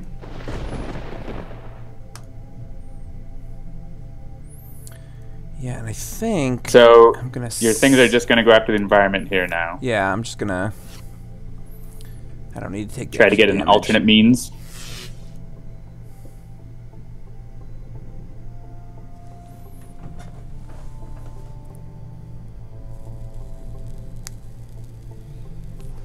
Yeah, Fallout has always had an attachment to oldie songs, but I feel like Beach Boys is more like late 50s, early 60s versus like late 40s, early 50s, which has always been sort of Fallout's aesthetic. Actually, can I rewind and let guys play? I want to play an ongoing so that it can get destroyed instead of one of our other ongoings. Yeah, that's fine. Yeah, Bella Sorciere, exactly, I agree. Yeah, I'm not sure about Fallout 76. Like, I need a new good game to play. Like I said, I'm playing, I said earlier in the stream, I'm playing Lego Marvel Avengers 2, and I gotta be honest with you, it's kind of a hot mess. Like, I really, really, really like the Lego games, but this one, like, the combat, they tried to evolve it, and instead they kind of screwed it up, and there's too much going on in this game. I'm enjoying it in as much as it's a Lego game, and it's fine, but not as much as I've enjoyed other Lego games, so I need a new game, and I really want it to be Fallout 76, but I'm just not sure if that's gonna be my thing. Long ago, I decided to never play MMOs, and that decision has steered me well. Yeah, I've never played an MMO before, and that's the thing. Like, they say that you can play this without doing the MMO part, and I don't know if that's them trying to just get me to buy it and then be duped into playing an MMO. So I just don't know. All right, what do I want to play here? Yeah, that's fine. We'll do the electrodeployment unit, and we'll try and get another clue. Misinformation. Yeah. Yeah. Actually, yes, that's 3 clues, which is great, because usually, like, she plays one, and then we have to wait a whole round.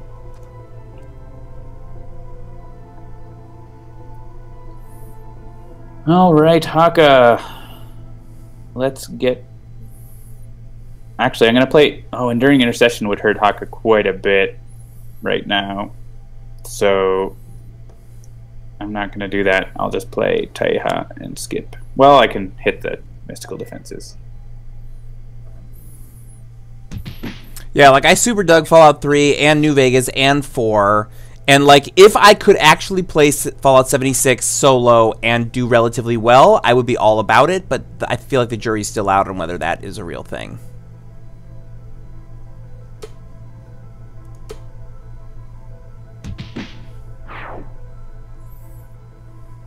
Yeah, that holiday collapse would have really hurt Haka with Enduring Intercession.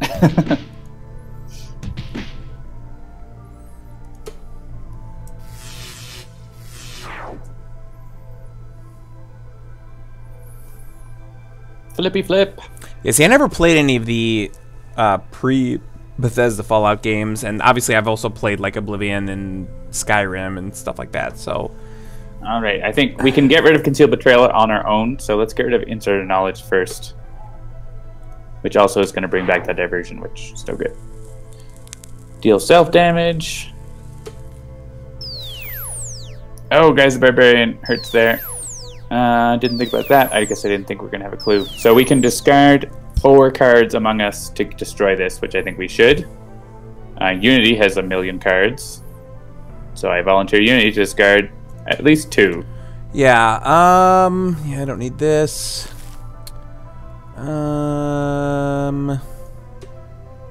Yeah, scrap metal's fine.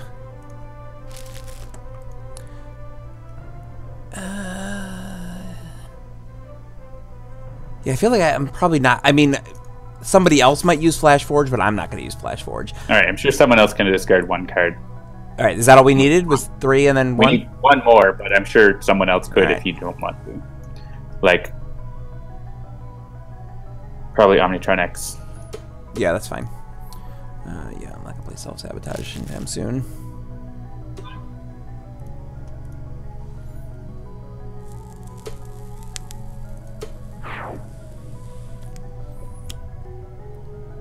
Discard your hand or destroy all your cards.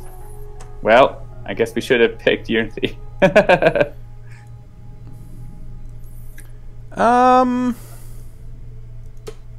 You have to discard your hand. You have no cards in play. Oh. Oh, wait. It says, I guess maybe you can choose destroy all cards. Yeah, I was going to say, like, I can destroy nothing. I'm fine with that. I feel like, Christopher, that might be wrong. But I could be wrong. Destroy all my cards. Yes. I can't remember. I'm sure we talked about it way back. Yeah. This is a more interesting decision for Omnitron. Yeah, I'm looking. Yeah, I'm going to destroy. There's not a set number. It's just all. Yeah, I'm sure we talked about it with Christopher before. I'll destroy my one card.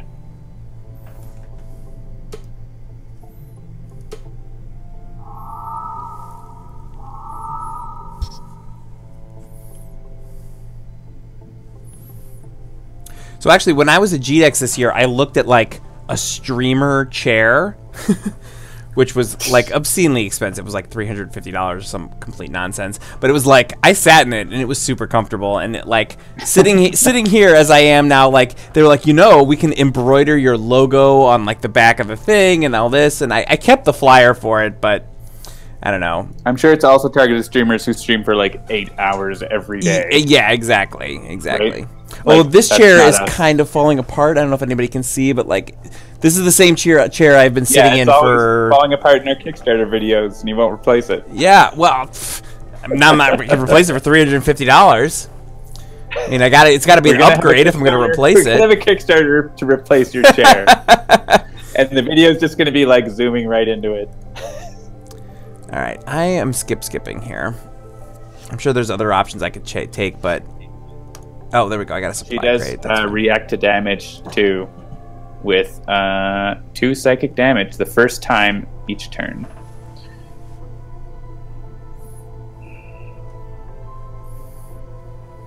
And if we can destroy an ongoing card, that would be great, but I don't think we have a way to do that. Yeah, where did I leave that? Otaku Dash, you can post a link to anything you like. Retcon is excellent. I got what I was looking for. Good. First thing I'm going to do is play a card. I'm going to discard the top card of every deck. I discarded the Kraken.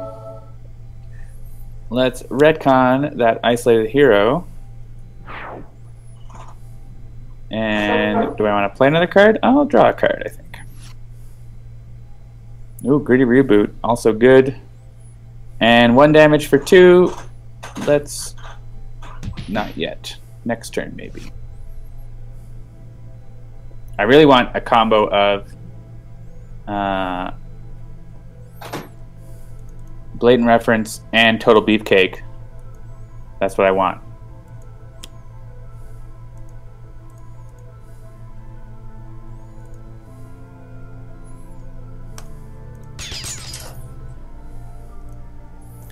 Yeah, you're going to want that Psychic.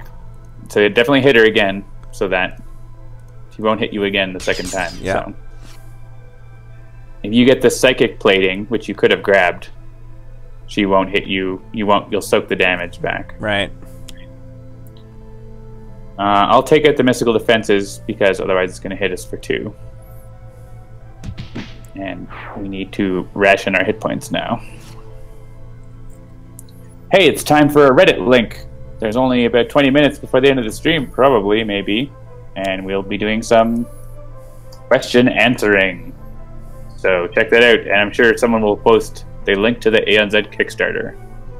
So someone should discard their hand, or maybe 3 toxic damage when you use a power. Yeah, Unity still doesn't have another way to get bots in play. That's annoying. Yeah. I think Haka could discard his hand. His hand isn't like the best, so. All right.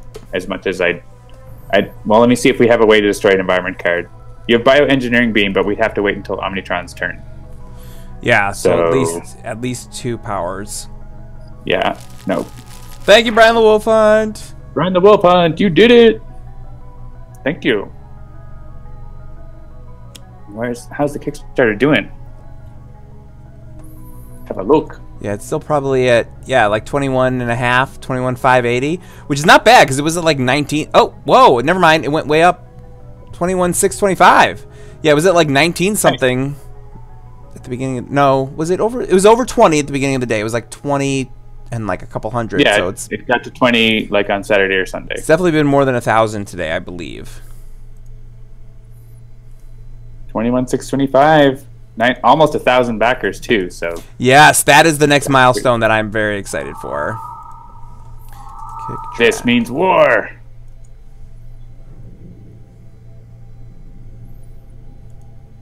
Yeah, today's been a good day. We've done, we're at $991 for the day. So not quite 1,000, but just about there. I think we'll get there. Yeah, I would like to get rid of Misplaced Memo if we can. But we don't have a way to do that yet. Yeah, I feel like taking damage to deal damage to take damage feels like a bad choice here, so I'm just going to skip. Yeah, it wouldn't be with a single Raptor bot. It wouldn't be worth it.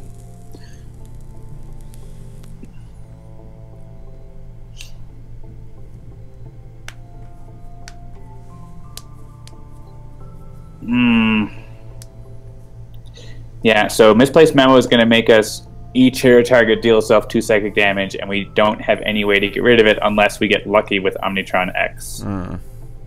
Actually, you should play that Psychic Plating because that's going to save you from that too. Yeah. And then you can try top decking Guise or Guise or Unity would give us a chance, or Omnitron for that matter, of destroying an ongoing card. So yeah, Greedy Reboot is going to be it, so that I'm going to try to draw to get my combo. And Misplaced Memo says that she's immune to damage anyways, so don't bother trying to hit her. Hey, there's a best card ever. Alright, so let's get this Temporal Shielding into play. I get a second Gaussian Coil Blaster. Alright, and then you said top decking. I would say Guise is probably the best chance. Alright. Blade and Reference. I mean, you may as well play it. I don't have to do it, and then it's an ongoing we can destroy if we need to. And I can't hit her anyways. Right. And so Haka's gonna skip. During Intercession and Tomoko, so no joy there.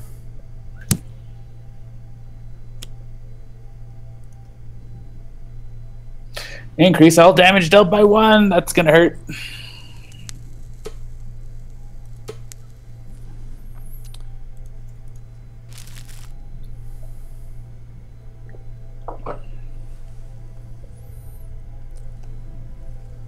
For some reason, Tides of Numenera made me think that we got the official announcement that Game of Thrones Season 8 will be in April of this coming year. Oh, really? Yeah.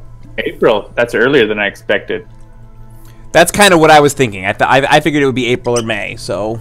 Well, they'd been saying it would be later in the year than usual, like last year, but... Yeah, the trailer that they released had no new footage whatsoever, but it was very clearly showing you sort of putting all the pieces in place for what to expect for next season. So right. I have not checked out Reigns' Game of Thrones. Oh yeah, there's a version of Reigns. Have you played Reigns? I don't think so. It's like a Tinder UI like adventure game where it's like swipe left and right on you're like a king and you're trying to survive your reign. And so like I have played that. I have played that. Right? And then you die and then it's like you're the next king and whatever. Like, so it's like the history of the realm. So I played whatever the regular version of it was at GDC maybe 2 years ago, but I think maybe this past year. So yes, I have played Reigns. Yes. Yeah, it would have been a couple years ago. Yeah, really interesting concept for a game. Yeah. Oh man, misinformation is ripping us a new one. Hey, there's a retcon. I like my card draw, but yeah, blatant reference is not neat. Yeah, it's not going to last much longer, and I won't survive using it. So that extra damage is rough.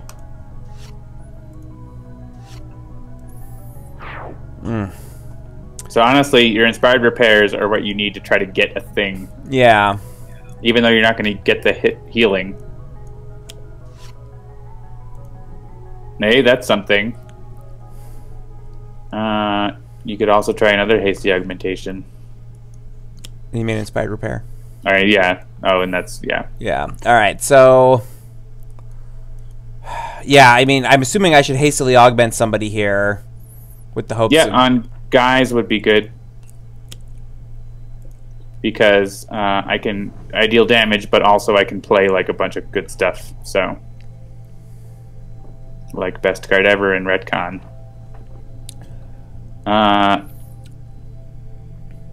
Yeah, I actually want to keep that phosphorescent for my heals and my damage. Firstly, we have if we get ground pound, that'll be really handy. So she's going to deal me 3 damage before I heal. Oh, that's not good.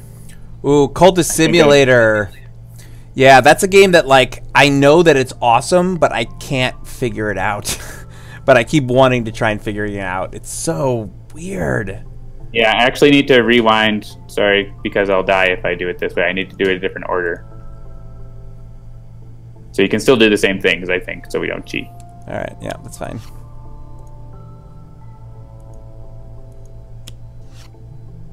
I just need to destroy the phosphorescent chamber first, and then play best card ever.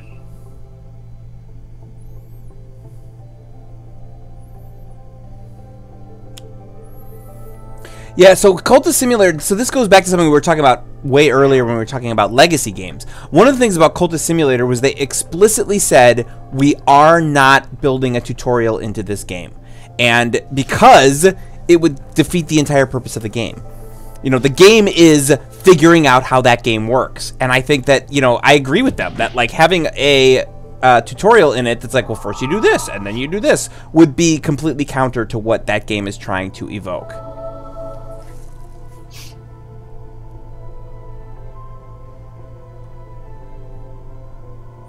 It is pretty self-explanatory in terms of what the mechanics are, Cytosine, but it's not, like, you can play it dozens of times and still not have any idea where you're going with it. At least in my opinion. Thanks, Unity. Guys had a good time there. You should probably skip or you'll just die. Yeah. Poor Unity. You have no way to get a bot into play. I mean, Omnitron can try to get one for you, but... yeah, let's go with, where did I leave that? I need 1 more hit point. But that's not a tutorial, that's not including a story guide. Yeah, I mean... That's not what I was looking for. I don't know, that feels like splitting hairs to me. Like, maybe not. Maybe it's not splitting hairs. But to me, it's one of those things where, like, when you first start that game, outside of the title... you don't really have any idea what the goal is. Whereas in general, the tutorial's like, your goal in this game is to beat the boss. Your goal in this game is to do X, Y, and Z. Whereas, like, there's really no way to know what the goal in that game is just based on what the mechanics of the game are. That's just my opinion. Oh, yeah, I forgot again. So I do the damage first, and so she's going to hit me on this turn before I get to... heal. That's annoying. Let's just play Super Ultra and maybe I'll get a chance to do stuff after other people have taken the damage. And I don't want to hit her or I'll die, so let's attack Haka. There's another best card ever. That's good. Okay. So, Guise the Barbarian. Yeah, let's do that. Yeah, look at all of you with your me and Omnitron with 15 hit points.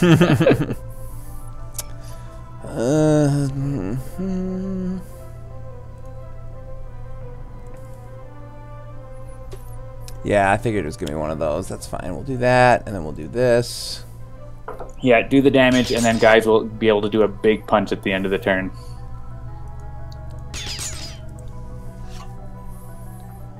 That's what Guise needs. Other people to take the reaction. There's the total beefcake. Also great. Wait. I thought... What?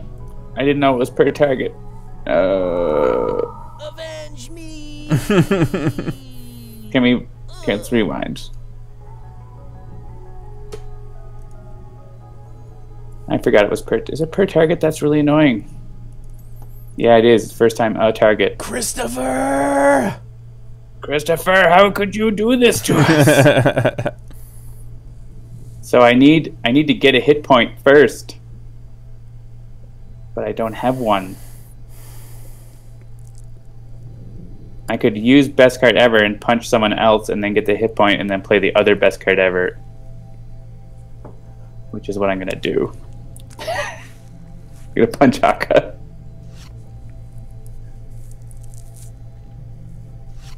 Blame Christopher, indeed. I got my hit point. I'm gonna play the other best card ever.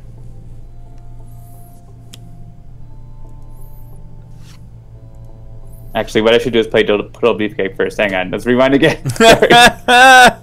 We're gonna do this right. Someday I need to play Total Beefcake, and then on Haka's turn, I need to do that. All right. Lewd Dolphin understands. All right, this calls for another caramel-filled M&M.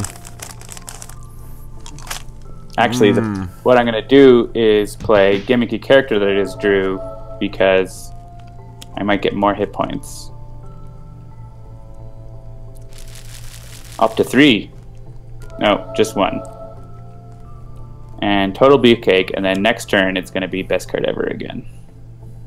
If I have enough cards, which I might have miscounted. You know what? We'll just live with it. This time we're going to live with it. The porridge is just right. Alright, Haka can make a 2-for-1 trade here. That's fine with me.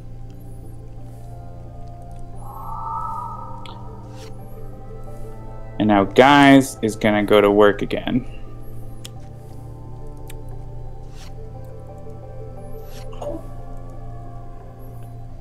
And I'll punch her. And then she'll try to hit Guise and hit herself. That's what we want. That's what we want. That's what we want! Woo! Do I want to copy someone's ongoings? No, your ongoings aren't good. I think it's just say cheese, unless I can do that too. Is worth it. Actually, no, I can do that too on myself. So and draw a card. So yeah, I'll do that.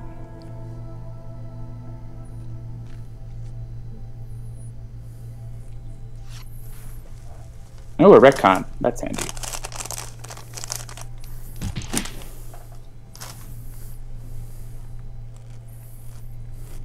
No, she's down to 19. The Kraken! Kraken! And Unity's out. Or Unity, that hasty augmentation was good. That was the best thing that happened in the game. Yeah. Seal Betrayal is destroyed, so we deal ourselves damage, but because of we don't actually take very much because of our cards. Bring back Deborah! Sparks!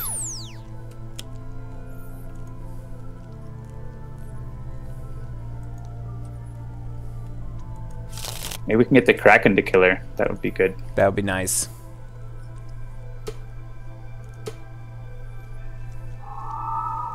Ooh, she's got +1 damage.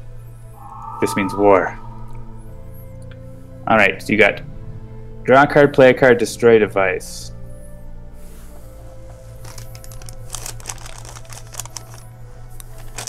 Yeah, Guise could play a card. Haka's ground pound, so if you actually, yeah, if Haka can draw a card before his turn, he can play ground pound on his turn, and that would be real good.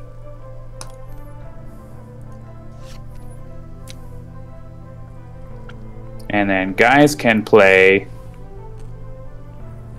Retcon, probably, to reduce that, get rid of that ongoing, which really sucks. The Kraken I'm going to keep, and it's going to help us. I want to draw a card or play a card. Yeah, I think it's play a card to make it make the last use of my stuff for 3 damage, and then she'll hit the Kraken. I feel like I'm missing something.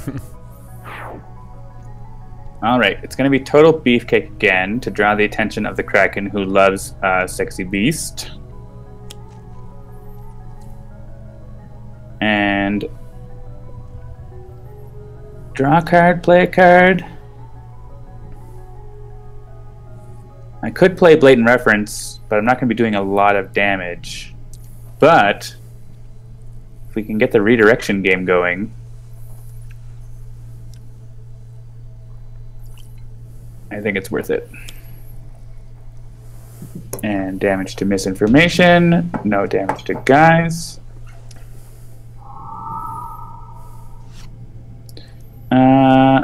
Let's discard Extreme.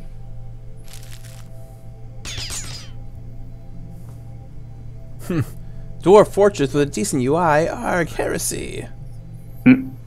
I would hit her, but not the Kraken, because the Kraken is going to go after Guise, and it's going to redirect either to her or to the Kraken itself.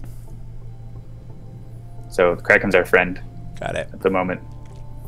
Unless another Kraken comes out, and then it's not. But, you know, we'll deal with that. Yeah. When the time comes. I'd go more blasters. Yeah? You're basically immune from her, so, like, the more... I mean, defensive blast if you had another plating, but you don't. So. I don't know the plating, but what about, like, having bioengineering around in case another Kraken comes out? I mean, having it around doesn't do anything. Yeah, no, that... Okay, fair enough. Rocket Punch will do more damage. Or we could try for someone's deck, but I think doing the 3 damage is worth it here. Yeah. We should be able to get her lower. Oh, we can only get her lower than the Kraken if Guise doesn't discard a card here, so I'm not going to. And if Haka uses Taiha instead of Ground Pound, then the Kraken will hit Misinformation. Right? Because so if I hit her to 7, then we can have Guise hit her and then redirect back to her. Yeah, okay, this is happening. It's Kraken time. It's Kraken time! That draw was not what you wanted, but it's what we deserve. Actually, even better, Guise is going to... Oh no, Guise needs to... Kraken go after the non-environment target with the lowest HP. So I could total beefcake this 3 damage, and then she'll be at 4, and then Guise will hit her for 1. Guise actually doesn't have to hit her. So release the Kraken! It's actually the same amount of damage, because it'll be 3 from this or 3 from that. And Guise wants to live because Guise loves living. So let's just activate more total beefcake, because that's great.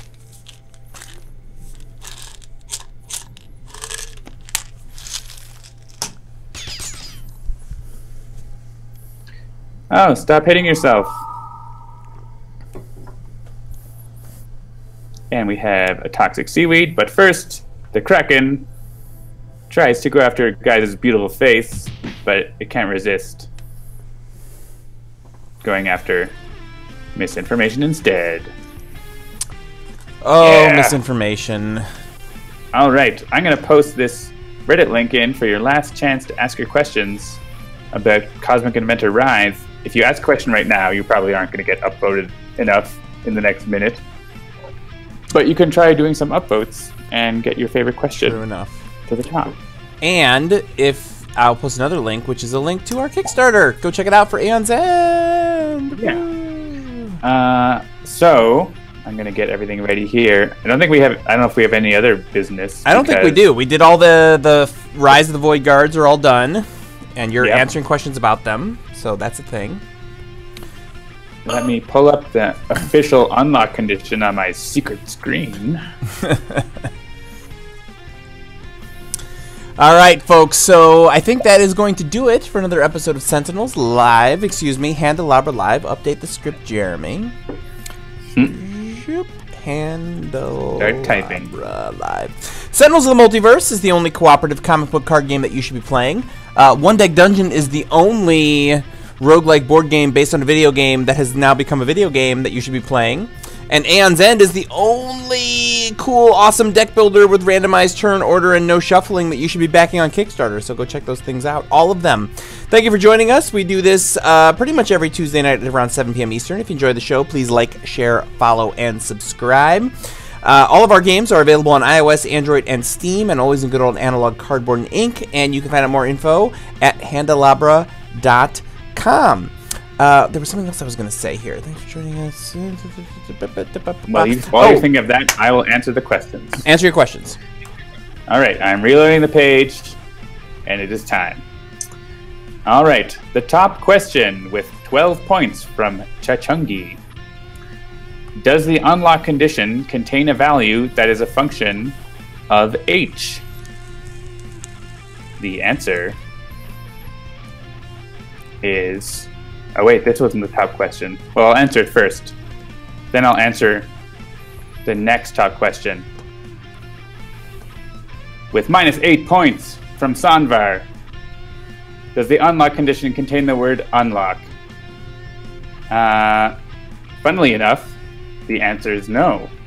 However, when Christopher writes the unlock conditions at first, he usually writes them like, do such and such and such, then unlock whatever the variant is. But I clean up the wording so that it's all consistent. So it used to have the word unlock, but it doesn't.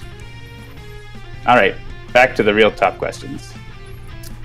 That one doesn't count. Little Sally Digby, I believe, who was Bart KF, asks with 8 points. I don't know why 8 points is above 9 points. I don't know why the sorting. I have sorted by top. Maybe I need to sort by best. Yeah, I was going to say, I think it might be total upvotes without accounting for total downvotes, maybe? Top. No, it's just Reddit is dumb and does the wrong thing.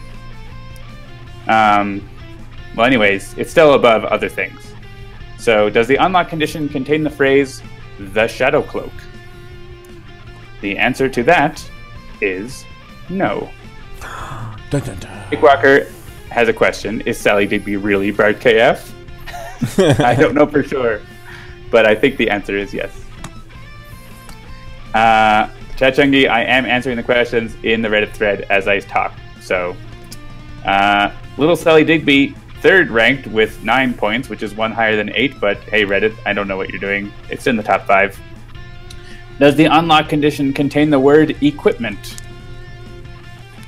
The answer to that, for the first time ever, is yes. Oh, the answer is yes. It contains the word equipment. Little Sally Diggs' questions are very popular. Yeah, here, the 5 points is above the 7 points, so I'm going to the 7.1 next. Because, what?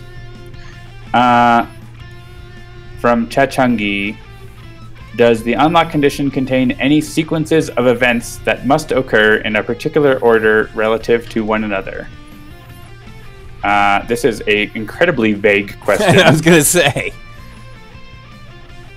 And you will find that the answer to almost every unlock condition, including this one, is yes. So, good job asking a question that really doesn't give you any information. Sorry. Let's see. So that's 4 answers. And what's the next highest points? I actually have to look because there's like 5 points way down with the 2s. Like, what's going on there? But I think the next highest is actually 6 points from Little Sally Digby, which is a duplicate because I guess everyone wants to here about it referring to H or the number of heroes, so that was already answered. So I'll pick. There is another one at 5. So Little Sally Doobie asks, does the unlock condition contain the word damage? And the answer to that is no. All right, that is the 5 questions. And so I hope that helps.